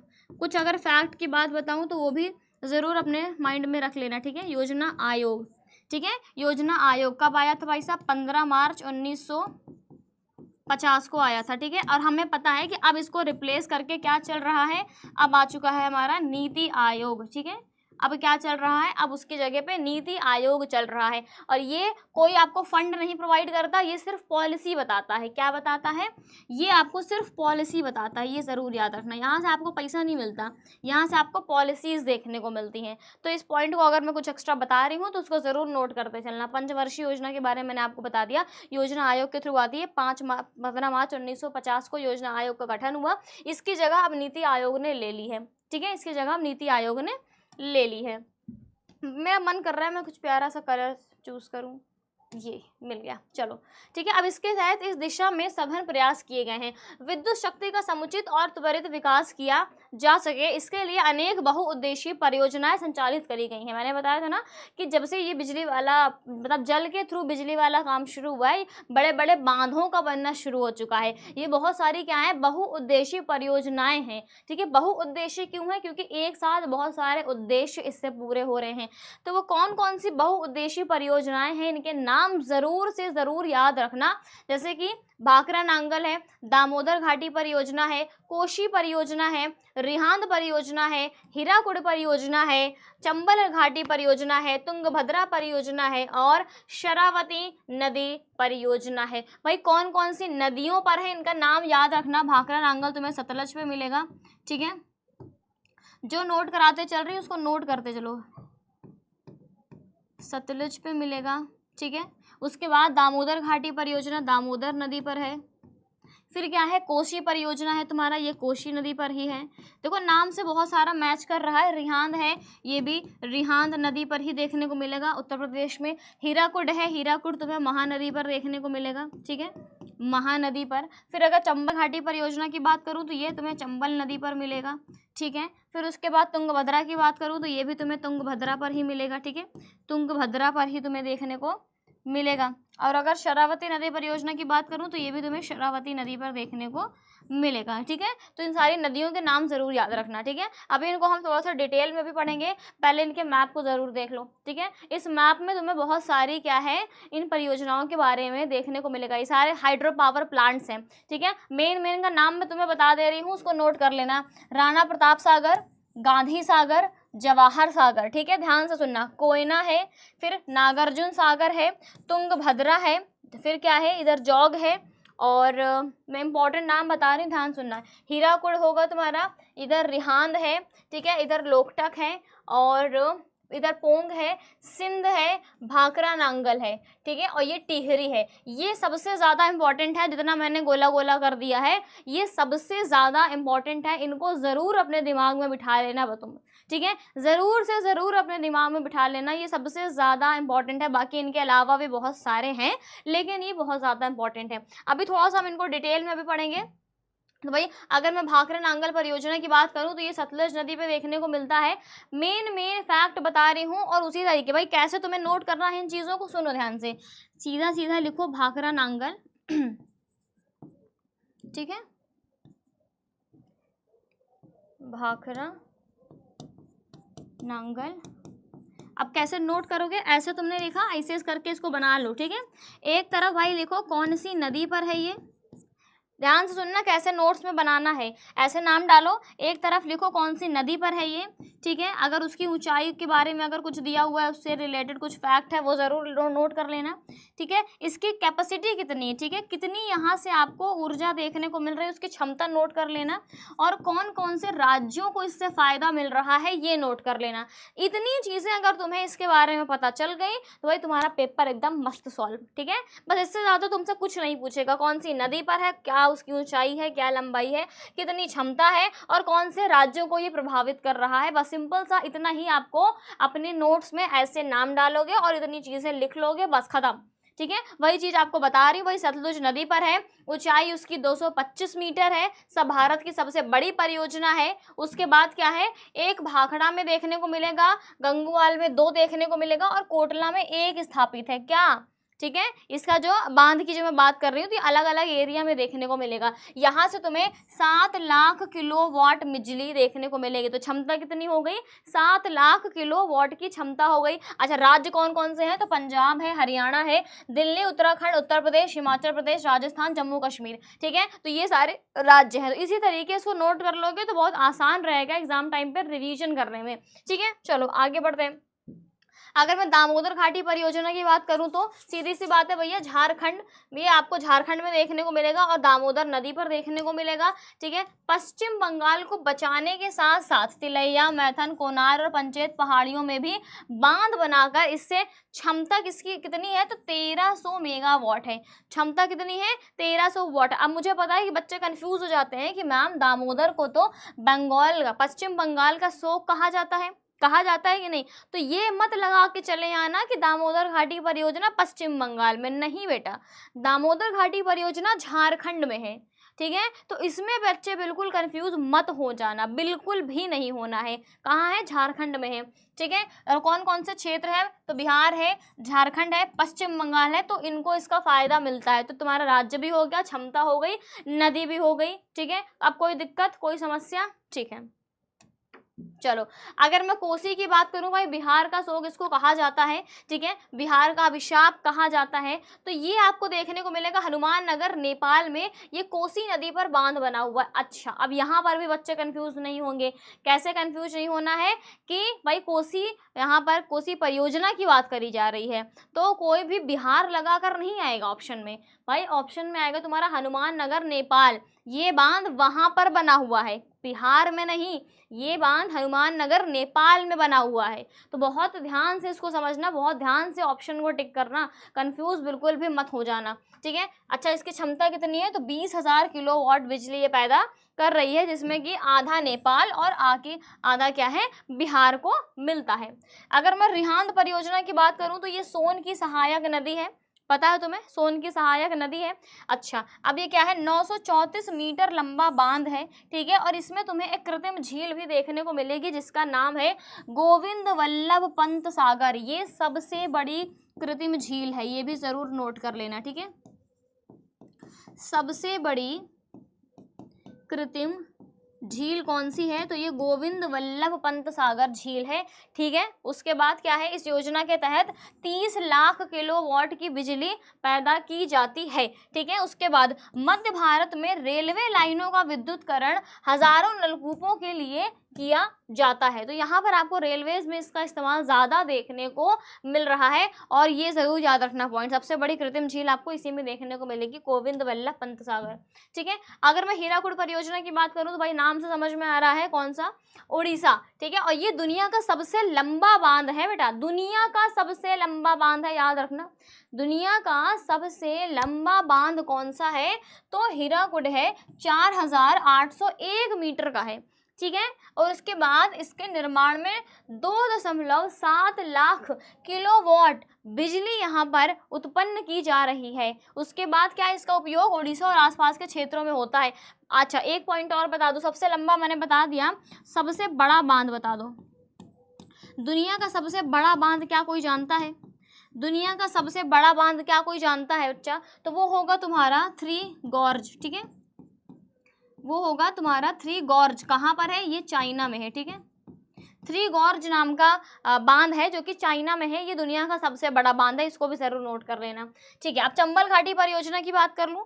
चंबल घाटी परियोजना क्या है, इस पर 3 बांध मिलेंगे, एक राजस्थान में गांधी सागर, राणा प्रताप सागर, और उसके बाद एक कोटा में मिलेगा। ठीक है, तो इस तरीके तुम्हें देखने को मिल रहे हैं। यहाँ से क्या है, 2 लाख मेगावाट की क्षमता है इसकी बिजली उत्पन्न करने की, और इससे राजस्थान और मध्य प्रदेश को फायदा होता है। जितने पॉइंट मैंने दिखाए थे उसी पॉइंट में सारी चीज़ों को ऐड करते जाना, रिवीजन के टाइम पर ही बहुत ज़्यादा काम आने वाले हैं। ठीक है, जिस तरीके से मैंने बोला है ना उसको लिखने के लिए। अगर मैं तुंगभद्रा की बात करूं तो ये कृष्णा नदी की सहायक तुंगभद्रा पर कर्नाटक पर स्थित है। ये कृष्णा नदी की सहायक नदी है तुंगभद्रा, उस पर ये कर्नाटक में स्थित है, और ये दक्षिण भारत की सबसे बड़ी नदी घाटी परियोजना है। ठीक है, जिसे कर्नाटक और आंध्र प्रदेश के सहयोग से तैयार किया गया है। तो यहाँ पर कॉर्पोरेशन आया है, यहाँ पर सहयोग आया है कर्नाटक और आंध्र प्रदेश का। ठीक है, अब क्या है, इसकी बिजली उत्पादन क्षमता लगभग क्या है, 1 लाख किलोवाट है। लगभग क्या है, 1 लाख किलोवाट इसकी क्षमता है, जो सिंचाई के साथ साथ सैकड़ों छोटे और बड़े उद्योगों को बिजली की आपूर्ति कराती है। ये हो गया। नेक्स्ट अगर मैं शरावती नदी परियोजना की बात करूं तो ये भी आपको कर्नाटक में देखने को मिलेगा। उसमें पश्चिमी घाट की शरावती नदी पर देखने को मिलता है, और यहीं पर आपको जोग प्रपात भी देखने को मिलेगा, या जोग वाटरफॉल भी देखने को मिलेगा, जो कि शरावती नदी पर ही स्थित है। ठीक है, अब क्या है, यहाँ पर ये 2160 मीटर लंबा और 62 मीटर ऊंचे बांध का निर्माण किया गया है। ठीक है, और इसकी योजना अपनी बिजली उत्पादन क्षमता को बढ़ाकर 13 लाख किलोवाट करने की है। मतलब ये अभी एस्टिमेट किया गया है, ये अभी प्लानिंग करी गई है कि हाँ इससे हम 13 लाख किलोवाट बिजली उत्पन्न करने की कोशिश करेंगे। और वो राज्य कौन कौन से हैं, तो कर्नाटक है, केरल है, आंध्र प्रदेश है, तमिलनाडु है और महाराष्ट्र है। तो ये रही हमारी सारी की सारी क्या, जो भी हमारी बहुउद्देशीय परियोजनाएं थी। ठीक है, सारी की सारी जो हमारी इंपॉर्टेंट बहुउद्देशीय परियोजनाएं थी, जिनसे क्या है हमें, जहां पर हाइड्रो पावर प्लांट लगे हुए हैं जिनसे हमें बिजली मिल रही है। ठीक है, तो वो सारा हमने अभी अपने डिटेल में अच्छे से समझ लिया है, मैप में भी देख के समझ लिया है। तो अब अगर हम बात करें ताप शक्ति के बारे में, ठीक है, थर्मल पावर के बारे में बात कर लेते हैं।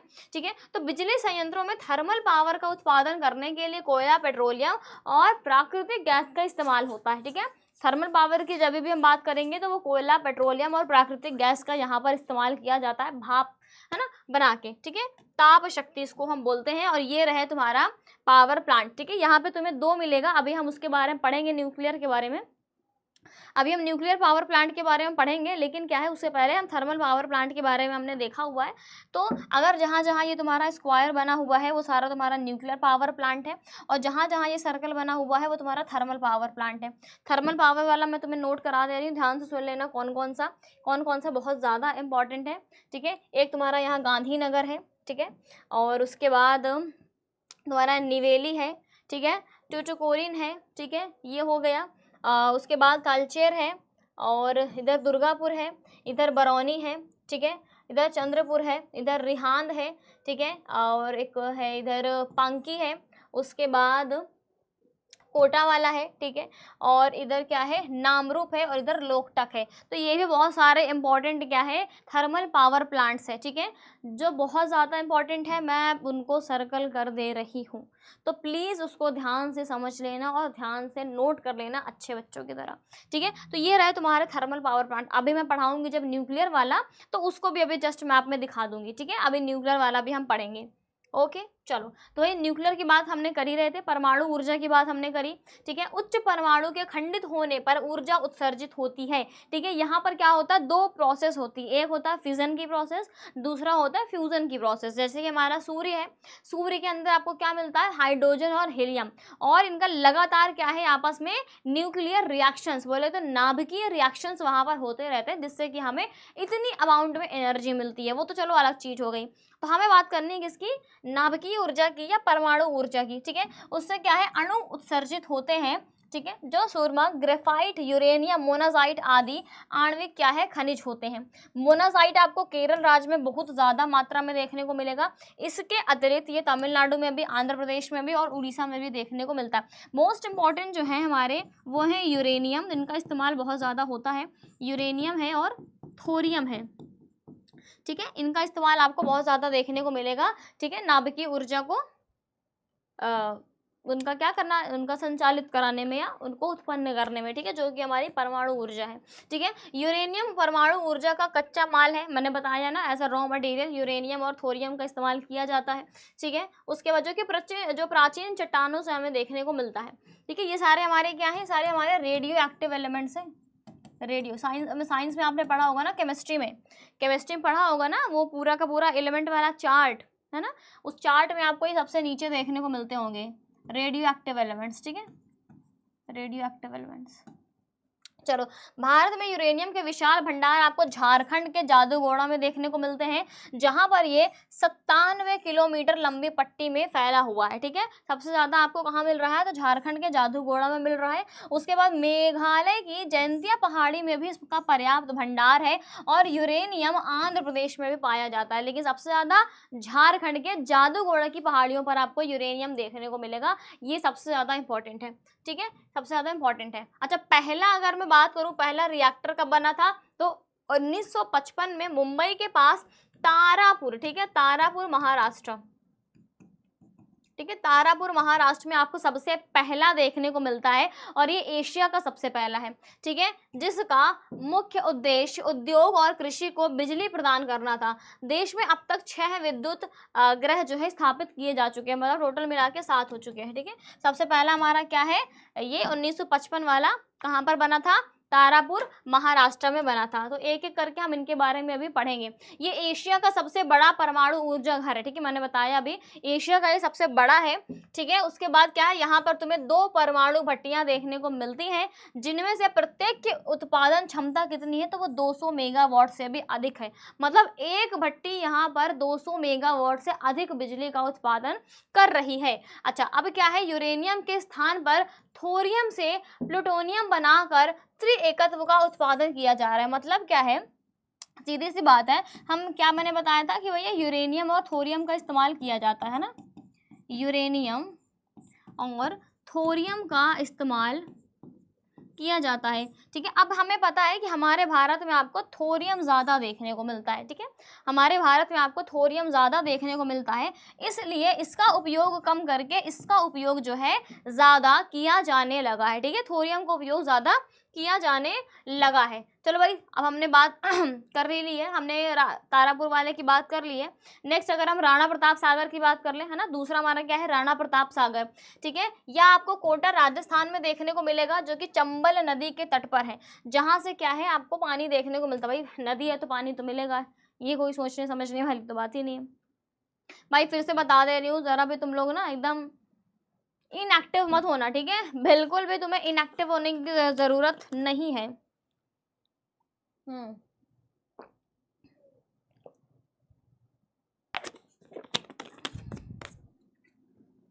बस थोड़ा सा और बचा है, ठीक है।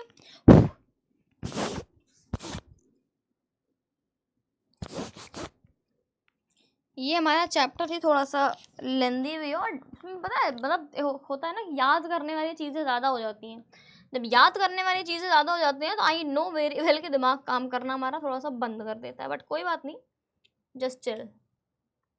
भाई यहाँ पर थे हमने, ठीक है, राणा प्रताप सागर के बारे में मैंने आपको बता दिया। इसकी उत्पादन क्षमता कितनी है, तो वो 100 मेगावाट है, ठीक है। इसकी उत्पादन क्षमता कितनी है, तो वो 100 मेगावाट है। तीसरा अगर मैं बात करूँ कलपक्कम की, आपको तमिलनाडु में देखने को मिलेगा, ठीक है, तमिलनाडु में देखने को मिलेगा। अब क्या है, यहाँ 335 मेगावाट के 2 रिएक्टर है, ठीक है, यहाँ पर आपको 335 मेगावाट के 2 रिएक्टर देखने को मिलते हैं, ठीक है, जो कि कब से काम करने में लगे हुए हैं, तो 1983 में एक बना था और दूसरा 1985 में बना था। तो जो मेन फैक्ट वाली चीज़ें हैं वही मैंने यहाँ पर लिखी हुई हैं, और उसको आप अपनी कॉपी में ज़रूर से ज़रूर नोट कर लेना, ठीक है, ज़रूर से ज़रूर नोट कर लेना। अगर मैं नरोरा की बात करूँ तो भाई ये हमको पता है ना, इकलौता तो है हमारे यहाँ, ये आपको बुलंदशहर उत्तर प्रदेश में देखने को मिलेगा। उसके बाद क्या है, 235 मेगावाट क्षमता है इसकी, ठीक है, और यहाँ पर भी आपको 2 रिएक्टर देखने को मिलते हैं, ठीक है, 2 रिएक्टर आपको देखने को मिलते हैं, 235 मेगावाट उसकी क्षमता है। अगर मैं काकरापारा की बात करूँ तो ये आपको गुजरात में देखने को मिलेगा, ठीक है, गुजरात में देखने को मिलेगा, और यहाँ पर भी क्या है, आपको बिजली उत्पादन इसी में देखने को मिलता है। भाई इसको स्टेट वाइज ज़रूर समझ लेना। अभी मैं आपको मैप दिखाती हूँ इसका, ठीक है, आज का मैप दिखा रही हूँ। चलो अब बात कर लें अगर कैगा की की तो ये कर्नाटक राज्य के जगवार जिले में स्थित है, ठीक है। कैगा वाला कहाँ पर है, ये कर्नाटक जिले में, कहाँ पर है, सॉरी कर्नाटक राज्य में, यहाँ पर जगवार जिले में ये देखने को मिलता है। नेक्स्ट हमारा कुंडाकुलम की बात करूंगी तो ये आपको कहाँ पर देखने को मिल रहा है, तो इस परमाणु ऊर्जा का जो निर्माण हुआ है वो रूस के सहयोग से हुआ। भाई इसका ये पॉइंट जरूर नोट कर लेना कि कौन सा ऐसा मैं ये बोलूँ परमाणु रिएक्टर बोलूँ ना, कि कौन सा ऐसा जो है ऊर्जा संयंत्र है, परमाणु ऊर्जा संयंत्र है जो कि किसी और देश की सहायता से बनाया गया, या ये बोलूँ कि जो रशिया की सहायता से बना हुआ है, तो वो है कौन सा, कुंडाकुलम वाला, ठीक है। ये आपको तुतुकोरिन तमिलनाडु के टुटुकोरिन बंदरगाह के पास देखने को मिलता है। ये एक सी पोर्ट है तमिलनाडु का, ठीक है। टुटुकोरिन क्या है, बोलने में अच्छा लग रहा है ना, इस का टुटुकोरिन बंदरगाह के पास ही देखने को मिलता है। और ये वर्तमान अगर मैं बात करूं तो ये 2010 का निर्माण है, ठीक है। ये क्या है, 2010 का निर्माण है। भाई यहाँ तक तो मैंने बता दिया, इसको अगर हम मैप में समझ लेंगे तो ज़्यादा अच्छा रहेगा। किधर क्या मैप हमारा, ये रहा, ठीक है। अब बात कर लेते हैं किसकी, इसकी बात कर लेते हैं, ठीक है, न्यूक्लियर पावर प्लांट की, ठीक है। यहाँ पर इंपॉर्टेंट बता रही हूँ, न्यूक्लियर पावर प्लांट ये रहा तुम्हारा कैगा वाला, ठीक है। ये तारापुर है, ये काकरापारा है, ठीक है, ये नरौरा है। उसके बाद किधर गया, ये रहा कलपक्कम, ठीक है। और कुछ बचा तो नहीं है, हाँ कलपक्कम हो गया है, नरौरा हो गया है, काकरापारा हो गया है, तारापुर हो गया है, कैगा हो गया, ठीक है। हाँ डन। तो ये सारे तुम्हारे क्या है, ये सारे हमारे न्यूक्लियर पावर प्लांट्स है, ठीक है। ये सारे हमारे क्या है, न्यूक्लियर पावर प्लांट्स है। तो मैंने दोनों बता दिए, थर्मल पावर प्लांट भी और न्यूक्लियर पावर प्लांट भी, ठीक है। दोनों मैंने यहाँ पर बता दिए हैं। Okay done, any issue. अब हमारा एक लास्ट टॉपिक बचा हुआ है जो कि हमारा गैर पारंपरिक ऊर्जा स्रोत है। भाई पारंपरिक वाले में जितना टॉपिक आता था हमने सारा कवर कर लिया है, ठीक है। कन्वेंशनल में जितना कुछ आ रहा था हमने सब कुछ कवर कर लिया है।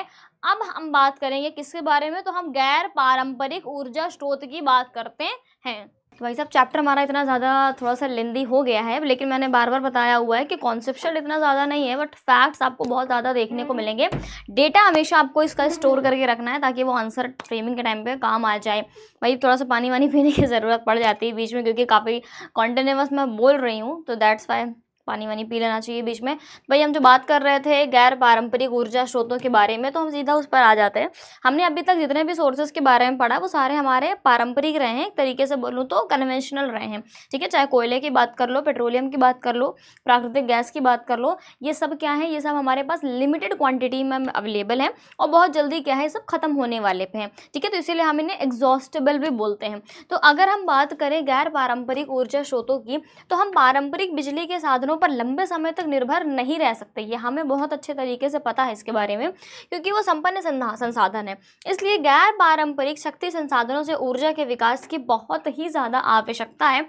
और ऊर्जा के गैर परंपरागत सोर्स जैसे कि हमारे जैव गैस, सौर ऊर्जा, पवन ऊर्जा, ज्वारीय और तरंग ऊर्जा, भूतापीय ऊर्जा, ठीक है, जैव ऊर्जा, ये सब क्या है, ये एक अल्टरनेटिव के तौर पर हमारे लिए बहुत ज़्यादा महत्वपूर्ण हो सकता है, बहुत ज़्यादा हमारे काम आ सकता है। यहाँ तक कि हम वर्तमान की ज़रूरतों के साथ साथ अपने भविष्य की ज़रूरतों के लिए भी इन पर निर्भर रह सकते हैं, क्योंकि ये कॉन्टिन्यूअस टाइम पे ये हमें मिलने वाले हैं, ठीक है। इनकी हमें जो क्वांटिटी है वो लिमिटेड नहीं है, क्योंकि भाई सूर्य की किरणें हैं वो हमें कॉन्टिन्यूअस मिलेगी, पानी हमें कॉन्टिन्यूअस मिल रहा है, तो ये चीज़ हमारे बहुत काम आने वाली है, ठीक है। तो भैया वर्तमान में ऊर्जा नवीकरणीय गैर पारंपरिक स्रोतों का उपयोग करने के लिए प्रौद्योगिकी विकसित कर रहा है। भाई इसके लिए हमें टेक्नोलॉजी की बहुत ज़्यादा ज़रूरत पड़ेगी। और आपको मैं बता दूं कि ये क्या है, ये प्रदूषण मुक्त है, ये फ्री ऊर्जा है, ठीक है, फ्री, एक तरीके से पोल्यूशन फ्री आपको देखने को मिलेगा।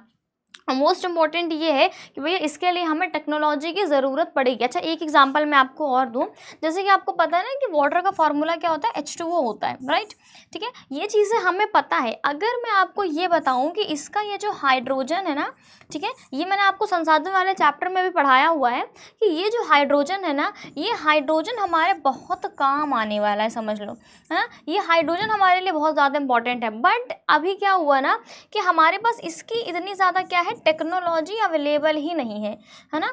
हमारे पास क्या है, ऐसी टेक्नोलॉजी अभी हम नहीं इन्वेंट कर पाए हैं कि जिससे कि इस वाटर के फॉर्मूले से हम क्या निकाल सकें, हाइड्रोजन को निकाल सकें। भाई पानी हमारे पास बहुत है ना, इतने बड़े बड़े महासागर हमारे पास हैं, और अगर हमारे पास ये टेक्नोलॉजी मिल जाए, हाइड्रोजन को निकालने की टेक्नोलॉजी मिल जाए, तो ये एनर्जी हमारे बहुत ज़्यादा काम आ सकती है, बहुत ही ज़्यादा। और देख लो, देखते हैं भाई आने वाले टाइम में हमें ये टेक्नोलॉजी अगर मिल जाती है तो आगे हमें हाइड्रोजन से भी बहुत सारी चीज़ें देखने को मिल सकती हैं। तो अगर मैं सौर ऊर्जा की बात करूं तो भैया ये फोटोवोल्टिक कोशिकाओं से सूर्य की किरणों को ऊर्जा में ले जाया जाता है। इसमें आपको क्या देखने को मिलेगा कि जो सूर्य की किरणें आती हैं, ये पैनल्स वगैरह तो एकदम कॉमन है ना, हर जगह आप देखते होगे, हर घर में आपको ये आप ज़्यादातर देखने को मिलते हैं। बहुत सारी योजनाएं भी चलाई गई हैं, आई थिंक ऐसे कुछ सर्वोदय करके सूर्योदय योजना ऐसे नाम है योजना का भी, जिसके तहत क्या है, छतों पर जो है इसको लगाया भी जा रहा है, बहुत सारे घरों में लगाया जा रहा है, कहीं कहीं पर इसको कंपलसरी भी कर दिया गया है। आपको छोटी छोटी लाइट्स में भी ये देखने को मिलेंगे, है ना, जो हमारे स्टूडी लैंप आता है उसमें भी आपको ये देखने को मिलेगा। तो ये आज के टाइम पे बहुत ज़्यादा कॉमन हो गया है। इसमें आप क्या देखते हो कि सूर्य की किरणें जब इन सेल्स पर पड़ती हैं तो ये सेल्स क्या कर रही हैं, ये सेल्स जो सूर्य की किरणें पड़ रही हैं, जो सोलर एनर्जी है, ये उसको इलेक्ट्रिसिटी में कन्वर्ट कर देता है, मतलब कि ये सौर ऊर्जा को विद्युत ऊर्जा में कन्वर्ट कर देता है। यही हमारे फोटोवोल्टिक सेल्स, ठीक है, ये जो कोशिकाएं हैं, ठीक है। कम लागत वाले वातावरण और निर्माण में आसान होने के कारण यह अन्य ऊर्जा स्रोतों की तुलना में बहुत ज़्यादा फायदेमंद है, क्योंकि बहुत ज़्यादा हमें देखो स्टार्टिंग में इसमें बहुत ज़्यादा पैसा लगता है, आई नो, इसको इसका पूरा सेटअप कराने में स्टार्टिंग में बहुत ज़्यादा पैसा लगता है, लेकिन ये धीरे धीरे क्या है, कम होगा, ठीक है। ये धीरे धीरे क्या है, आपको कम होता दिखाई देगा, और ये आने वाले टाइम पे बहुत ज़्यादा इंपॉर्टेंट होने वाला है। और आने वाले टाइम में बाकी सारी ऊर्जाओं से तो कम ही रेट है इसका, है ना, बाकी सारी ऊर्जाओं से तो ये आसान ही आपको देखने को मिलेगा। आमतौर पर क्या है, इसमें रंग लाइट आदि उपकरणों में भी अधिक उपयोग किया जाता है, ठीक है, बहुत सारे लाइट्स में इसका इस्तेमाल किया जाता है। और अगर मैं बात करूँ तो पश्चिमी हिस्सों में, ठीक है, भारत के पश्चिमी हिस्सों में सौर ऊर्जा की अधिक संभावनाएं हैं, जैसे कि हमारा गुजरात और राजस्थान, ये बहुत ज़्यादा इंपॉर्टेंट है। यहाँ पर आपको बहुत बड़े अमाउंट में क्या है, सोलर एनर्जी देखने को मिलती है, जो हमारे बहुत काम आ सकती है। अगर मैं पवन ऊर्जा की बात करूं तो ये यहाँ पर क्या है, विंड मिल्स होते हैं ना, कुछ ऐसे पवन चक्कियाँ बनाई जाती हैं।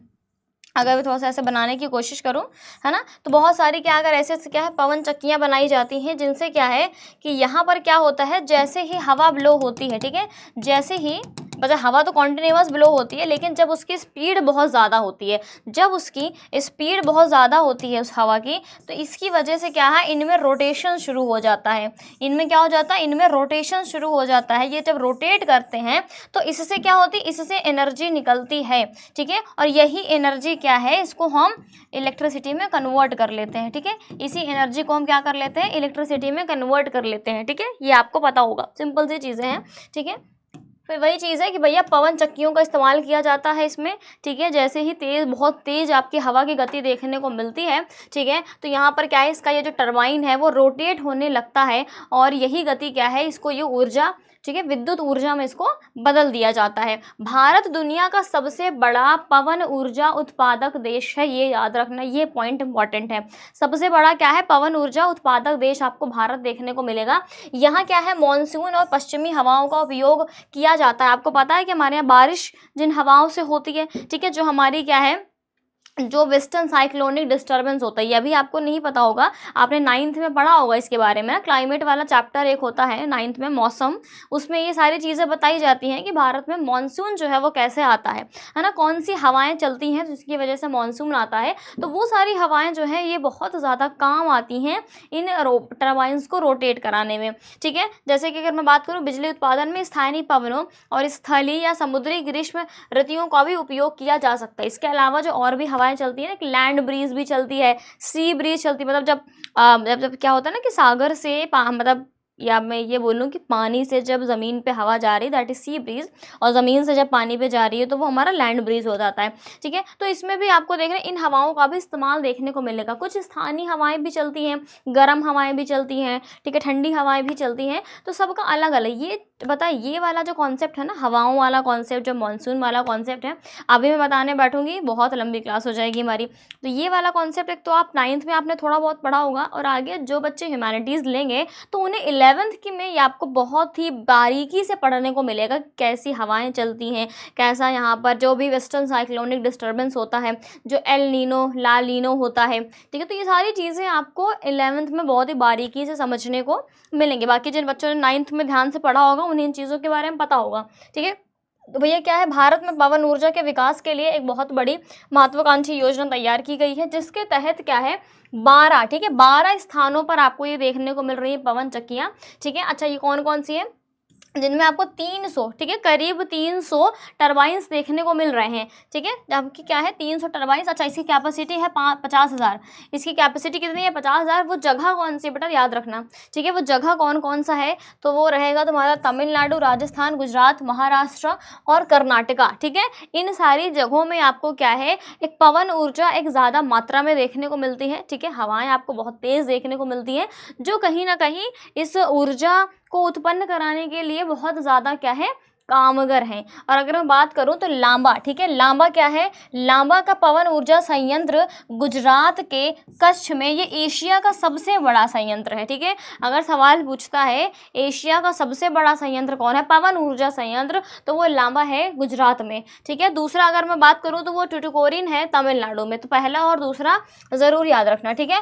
पहला कहाँ है, कच्छ में है, दूसरा कहाँ पर है, टुटुकोरिन में है, ठीक है। टुटुकोरिन बोलने में कितना अच्छा लगता है, ठीक है भाई। ज्वारीय ऊर्जा की बात कर लूँ भाई, जो समुद्र में बड़ी बड़ी लहरें उठती हैं ना, तो वो भी हमारे काम आ सकती है, ठीक है। ये देखो यहाँ पर बाकायदा टरबाइंस लगे हुए हैं, देख रहे हो, ये समुद्र की लहरें जैसे ही इनसे टकराती हैं तो ये टरबाइंस क्या है रोटेट होते हैं, और इन्हीं के रोटेशन से क्या है एनर्जी प्रोड्यूस करी जाती है। तो भैया हमें पता है कि समुद्री ज्वार और लहर हमेशा क्या है गतिशील रहता है, ठीक है। और भारत में ऐसा अनुमान है कि यहाँ पर क्या है 8,000 से 9,000 मेगावाट की ऊर्जा इससे उत्पन्न करी जा सकती है, ये अनुमान है अभी, ठीक है।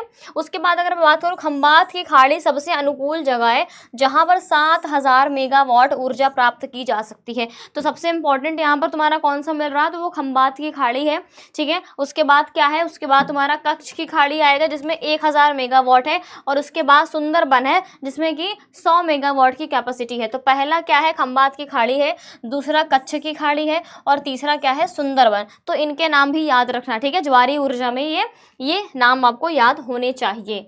नेक्स्ट अगर मैं भूतापी ऊर्जा की बात करूँ, आपको पता है ये शायद मैंने तुमको पढ़ाया भी हुआ है कि क्या होता है। हमें पता है कि भैया ये जो हमारी अर्थ सरफेस है ना, ये चीज़ें हमें पता है कि ये हमारी अर्थ सरफेस है। अब तुमको पता है कि भैया सन की एनर्जी आती है ना, सन की जो एनर्जी आती है यहाँ पर, तो वो अब्जॉर्ब होती है यहाँ पे अर्थ के सरफेस पर, वो अब्जॉर्ब होती है ना, अर्थ के सरफेस पर वो अब्जॉर्ब होती है। लेकिन क्या होता है कि रात के टाइम पे ये एनर्जी वापस भी जाती है, ठीक है। रात के टाइम पे ये एनर्जी क्या जाती है भैया, ये वापस भी स्पेस पे जाती है। लेकिन जैसा कि हमारे यहाँ होता है, आपको पता है कि जो एवापोरेशन होता है, या मैं बात करूँ कि हमारे यहाँ की जो लेयर्स है ना, बहुत सारी यहाँ पे हवाओं की लेयर्स होती हैं, तो यहाँ पर आपको क्या देखने को मिलेगा, कार्बन डाइऑक्साइड, है ना, कार्बन डाइऑक्साइड यहाँ पर तुमको देखने को मिलता है। और बहुत सारा जो हम यूज़ करते हैं लाइक रेफ्रिजरेटर्स का, एसी का, इससे क्लोरोफ्लोरोकार्बन निकल कर जाती है। तो बहुत सारी ऐसी जो गैसेस हैं जिनके फॉर्मेशन से हम देखते, चाहे कार्बन डाइऑक्साइड की बात करूँ, चाहे कार्बन मोनोऑक्साइड की बात कर लूँ, या अगर मैं इसी की बात करूँ, तो इसमें क्या है हीट ट्रैप की कैपेसिटी बहुत ज़्यादा होती है, ठीक है। ये हीट को ना क्या कर लेते हैं, ट्रैप कर लेते हैं, हीट को क्या करते हैं, ये ट्रैप कर लेते हैं। अब क्या है, जो भी उपकरणों का हम इस्तेमाल कर रहे हैं पृथ्वी पर, ठीक है, जिन भी उपकरणों का हम पृथ्वी पर इस्तेमाल कर रहे हैं, उनसे ये गैस क्या होती है, रिलीज होती है। और अगर मैं बोलूँ तो ये कौन कौन सी गैसेस हैं, ये ग्रीन हाउस गैसेस के नाम से हम इन गैसेस को जानते हैं, ठीक है। चाहे आप कार्बन डाइऑक्साइड की बात कर लो, चाहे आप कार्बन मोनोऑक्साइड की बात कर लो, चाहे आप सल्फाइड गैसेस की बात कर लो, चाहे आप क्लोरोफ्लोरोकार्बन की बात कर लो, ये सारी क्या है ग्रीन हाउसेस गैसेस हैं। तो ये जब ऊपर जाती हैं तो यहाँ पर क्या है, ये बादल का फॉर्मेशन करती हैं, ठीक है। ये क्या करती हैं, ये बादल का फॉर्मेशन करती हैं। अब क्या है, जो हीट यहाँ से जा रही, जो रिफ्लेक्ट होकर जिस हीट को वहाँ पर स्पेस पे निकल जाना चाहिए, वो हीट तो ये क्या कर ले रहे हैं, ये एब्जॉर्ब कर ले रहे हैं, ठीक है। तो हीट तो ऊपर जा ही नहीं पा रही, हीट तो पृथ्वी से बाहर जा ही नहीं पा रही है, वो यहीं रुक जा रही है। और जब वो यहीं रुक जा रही है, इसकी वजह से यहाँ का जो तापमान है ना, जो तापमान है वो दिन ब दिन क्या है बढ़ता चला जा रहा है, क्योंकि हीट तो वापस जा ही नहीं पा रही है पूरी तरह से, ठीक है। तो तापमान बहुत ज़्यादा बढ़ता चला जा रहा है। तो ये चीज़ आपको पता होनी चाहिए ना कि पृथ्वी का तापमान जो है वो डे बाई डे बढ़ता चला जा रहा है। अब हमको ये भी पता है कि भैया पृथ्वी के अंदर आपको बहुत ज़्यादा एनर्जी देखने को मिलती है। अगर मैं पृथ्वी के अंदर की बात कर लूँ, ये सारी चीज़ें तुमको पता है ऑलरेडी, मैं थोड़ा साइड हो जा रही हूँ, देख लो इसको। ये वाला भाई तुमको पता है, तुम्हारा क्रस्ट वाला पार्ट है, तुम्हारा कोर वाला मेंटल वाला पार्ट है, फिर तुम्हारा कोर वाला पार्ट है। बहुत ज़्यादा एनर्जी यहाँ तुमको देखने को मिलती है और इस एनर्जी का भी हम इस्तेमाल कर सकते हैं किसमें, इसी ऊर्जा में कन्वर्ट करने में। तो भाई देखो सरफेस पे भी एनर्जी, भाई तापमान बहुत ज़्यादा बढ़ रहा है, अंदर भी पृथ्वी के बहुत ज़्यादा आपको तापमान देखने को मिलता है। तो भैया पृथ्वी के उच्च तापमान से प्राप्त होती है। अच्छा, जब मैग्मा पृथ्वी से बाहर आता है तो अपार ऊर्जा क्या है, समाप्त हो जाती है। एक भूतापीय संयंत्र मणिकरण, अच्छा ये मणिकरण का नाम याद रखना, ये कहाँ पर है, ये हिमाचल प्रदेश में, ठीक है, मणिकरण, ये बहुत ज़्यादा इंपॉर्टेंट है, यहाँ पर स्थापित है। और दूसरा जो है वो दुर्गा घाटी लद्दाख में स्थापित है, ठीक है। एक कहाँ पर स्थापित है, मणिकरण में, और दूसरा क्या है, दुर्गा घाटी लद्दाख में। तो इन दोनों का नाम हमेशा याद रखना, और जो मैंने यहाँ पे दोनों कॉन्सेप्ट पढ़ाया हुआ है इसको भी याद रखना। अब आगे बढ़े भाई, बायोगैस की बात कर लें कि भाई बहुत सारे हमारे पास मटेरियल होते हैं, है ना, जो जैसे कि खाने पीना बनाया हुआ है तो जो उसका छिलका हो गया, है ना, जो वेस्ट हो गया, जो घरेलू वेस्ट हो जाता है, तो हम उसका भी इस्तेमाल कर सकते हैं। उसको कहीं भी इधर उधर फेंकने की बजाय क्या है, हम उससे भी एनर्जी प्रोड्यूस कर सकते हैं। ग्रामीण क्षेत्रों में उत्पन्न कृषि अपशिष्ट, पशु तथा मानव अपशिष्ट का उपयोग करके घरेलू उपयोग के लिए जैव गैस का भी उत्पादन किया जा सकता है। वास्तव में गैस का उत्पादन कार्बनिक पदार्थ के अपघटन द्वारा किया जाता है। फिर क्या है, जानवरों के गोबर से पौधे तैयार करने वाले, ठीक है, पौधों को भारत में एक मिनट, हाँ, ये गोबर गैस संयंत्र के रूप में इसको जाना जाता है, ठीक है, गोबर गैस संयंत्र के रूप में इसको जाना जाता है। आपको पता है कि जो जैसे कि आप बात कर लो, जो भी मैंने घरेलू बताया, जैसे कि गाय भैंस का भी, जानवरों का भी जो भी वेस्ट होता है, जो घरेलू भी वेस्ट होता है, तो ये सारा हमारा क्या है, इसी बायोगैस के फॉर्मेशन में इस्तेमाल किया जा सकता है। हम देखते हैं कि भाई या तो उसको जला दिया जाता है, बहुत हो जाता है, या ज़मीन के नीचे दबा दिया जाता है, या नदियों में बहा दिया जाता है। तो उसकी जगह पर अगर हम इसको स्टोर करके इससे गैस उत्पन्न करें तो वो भी हमारे लिए बहुत काम आ सकती है। इससे क्या है, ऊर्जा भी मिलती है और खाद भी मिलती है ना। इससे हमें खाद भी अच्छी खासी मिल जाएगी, तो हमें रासायनिक उर्वरकों का भी इस्तेमाल कम हो जाएगा सारे के सारे फसलों में, खेतों में, ठीक है। कार्बनिक पदार्थ से प्राप्त होने वाली ऊर्जा को हम कार्बनिक ऊर्जा कहते हैं, ठीक है। और कृषि अवशेषों, जैसे कि अगर मैं बात करूं कृषि अवशेषों, औद्योगिक और अन्य अपशिष्ट पदार्थों के उदाहरण, आगे देखते हैं। इससे क्या है, विद्युत ऊर्जा, ऊष्मा ऊर्जा या खाना पकाने के लिए भी गैस की ऊर्जा का इस्तेमाल होता है। मैंने दो चीज़ बताई तुम्हें, एक ऊर्जा बताई हुई है, दूसरा गैस बताया हुआ है। दोनों चीज़ें आपको इसी से मिल सकती हैं और इस तरीके का पावर प्लांट सेटअप किया जाता है, ठीक है। इस तरीके का तुम्हें पावर प्लांट देखने को मिलेगा। अब इस तरीके गोला गोला देख रहे हो ना, इसी के अंदर क्या है, ये गैसेस बनती हैं, इसी के अंदर आपको क्या है, ये एनर्जी देखने को मिलेगी, इसी से ऊर्जा का फॉर्मेशन होता है। अब ये जो भी इधर उधर कचरा फेंका जाता है, जो भी पर्यावरण में प्रदूषण फैलता है, उससे भी बचा जा सकता है इसका इस्तेमाल करके। और आपको दिल्ली के ओखला में, ठीक है, ये ओखला वाला आपको बहुत इंपॉर्टेंट देखने को मिलेगा, जहाँ पर ये क्या है, ये पावर प्लांट लगा हुआ है, ठीक है, दिल्ली के ओखला में ये पावर प्लांट लगा हुआ है। ओके, हाँ, अब भाई लास्ट का एक टॉपिक आ रहा है हमारे पास, ऊर्जा संसाधनों का संरक्षण। भाई हमने इतना कुछ पढ़ा है, हमने क्या पढ़ा है, हमने पारंपरिक ऊर्जा के बारे में पढ़ा है ना, पारंपरिक ऊर्जा के बारे में हमने पढ़ा हुआ है, राइट। अब देखो सिंपल सी चीज़ है बच्चा, तुम्हें पता है कि ये जो पारंपरिक ऊर्जा है ये क्या है, ये लिमिटेड है, ये लिमिटेड है, ये क्या है, जल्दी समाप्त होने वाली है, एग्जॉस्टेबल है, जल्दी समाप्त होने वाली है। तो कहीं ना कहीं इसको क्या है, थोड़ा हमें बचा कर रखना पड़ेगा। इसके लिए क्या है, प्रॉपर हमारे पास क्या है, इसका क्या होना चाहिए भाई, प्यारा सा कलर नहीं मिला करता मुझको, ये रहा। तो हमें इसका क्या करना पड़ेगा भैया, हमें इसके संरक्षण के बारे में सोचना पड़ेगा। अच्छा, इसका संरक्षण कैसे कर पाओगे, इसका संरक्षण कैसे कर पाओगे, थोड़ा सा अपने दिमाग से अब इसका जवाब दो, क्योंकि इतना मैंने पढ़ा दिया है, अब इसका जवाब तो तुम्हें खुद से देना पड़ेगा आगे। अब इसका जवाब तुम लोग खुद से दो कि क्या इसमें किया जा सकता है, संरक्षण कैसे किया जा सकता है। मैंने देखो क्लास के बीच में ही बहुत बार बताया है कि भैया अगर कमरे से बाहर जा रहे हो, लाइट बंद कर दो, टीवी बंद कर दो, कूलर बंद कर दो, एसी बंद कर दो, सिंपल सा है ना। बेमतलब में टीवी चलाकर मत बैठो, बेमतलब की लाइट्स मत जलाओ, ठीक है। बेमतलब का जो इलेक्ट्रिसिटी कंजप्शन है उसको कम करने की कोशिश करो, ठीक है। और अगर मैं बात करूँ कि जैसे जब भी आप जा रहे हो बाहर, अगर आप अकेले हो तो कार लेकर मत निकलो, ठीक है। पब्लिक ट्रांसपोर्ट का इस्तेमाल करो, ठीक है। जो भी भाई रिक्शा वगैरह चलता है, बसेस चलती हैं, आप उससे जाओ। ज़रूरी थोड़ी ना कि आप अकेले जा रहे हो तो आप कार लेके निकलो, फालतू उसका पेट्रोल डीजल जो है वो ख़त्म करो, है ना। उससे भी क्या होता है, कंजप्शन ज़्यादा हो जाता है। और दूसरा एक पॉइंट मैं बता दूँ, देखो पहले तो मैंने क्या बोला, बचाने के बारे में मैंने बोला, जैसे कि बिजली बचाने के मैंने आपको एग्जाम्पल दिया है ना, बिजली बचाने का मैंने एग्जाम्पल दिया, ठीक है। दूसरा मैंने क्या बताया तुम्हें, दूसरा मैंने क्या बताया, पब्लिक ट्रांसपोर्ट का इस्तेमाल करो, है ना। पब्लिक ट्रांसपोर्ट का इस्तेमाल करो। तीसरा मैं तुमको क्या बताने जा रही हूँ कि भैया अल्टरनेटिव ढूंढो, कुछ नया ढूंढो अब इसके लिए, ठीक है। हम हमेशा जो है इन्हीं पारंपरिक ऊर्जा पर डिपेंड नहीं रह सकते, हमें कुछ ना कुछ नया चाहिए। हमें कॉन्टिन्यूअस फॉर्म वाली ऊर्जा चाहिए जो आज की, जो वर्तमान की ज़रूरतों के साथ साथ भविष्य की ज़रूरतों को भी पूरा कर सके, और जो कहीं ना कहीं सतत विकास के लिए बहुत ज़्यादा ज़रूरी है, ठीक है। सतत विकास के लिए जो बहुत ज़्यादा ज़रूरी है। और अगर मैं इनकी बात करूँ तो अल्टरनेटिव में हमें क्या मिला है, अल्टरनेटिव में हमें मिला है जल ऊर्जा, है ना। अल्टरनेटिव में हमें मिला है जल ऊर्जा, हमें मिला है पवन ऊर्जा, है ना, पवन ऊर्जा हमें मिला है। और अगर मैं बात करूं ज्वारीय ऊर्जा है, ये सब हमारे लिए क्या है, ये सब हमारे लिए अल्टरनेटिव सोर्स हैं जो कॉन्टिन्यूअस रहने वाले हैं, ठीक है। जो कॉन्टिन्यूअस रहने वाले, भाई सौर ऊर्जा सबसे ज़्यादा इंपॉर्टेंट है ना, जो क्या है, जो कॉन्टिन्यूअस हमारे पास रहने वाले हैं। तो इनका हमें संरक्षण भी करना है, और जो हमारे पास अल्टरनेटिव आ रहे हैं उनको भी सही तरीके से इस्तेमाल करना है,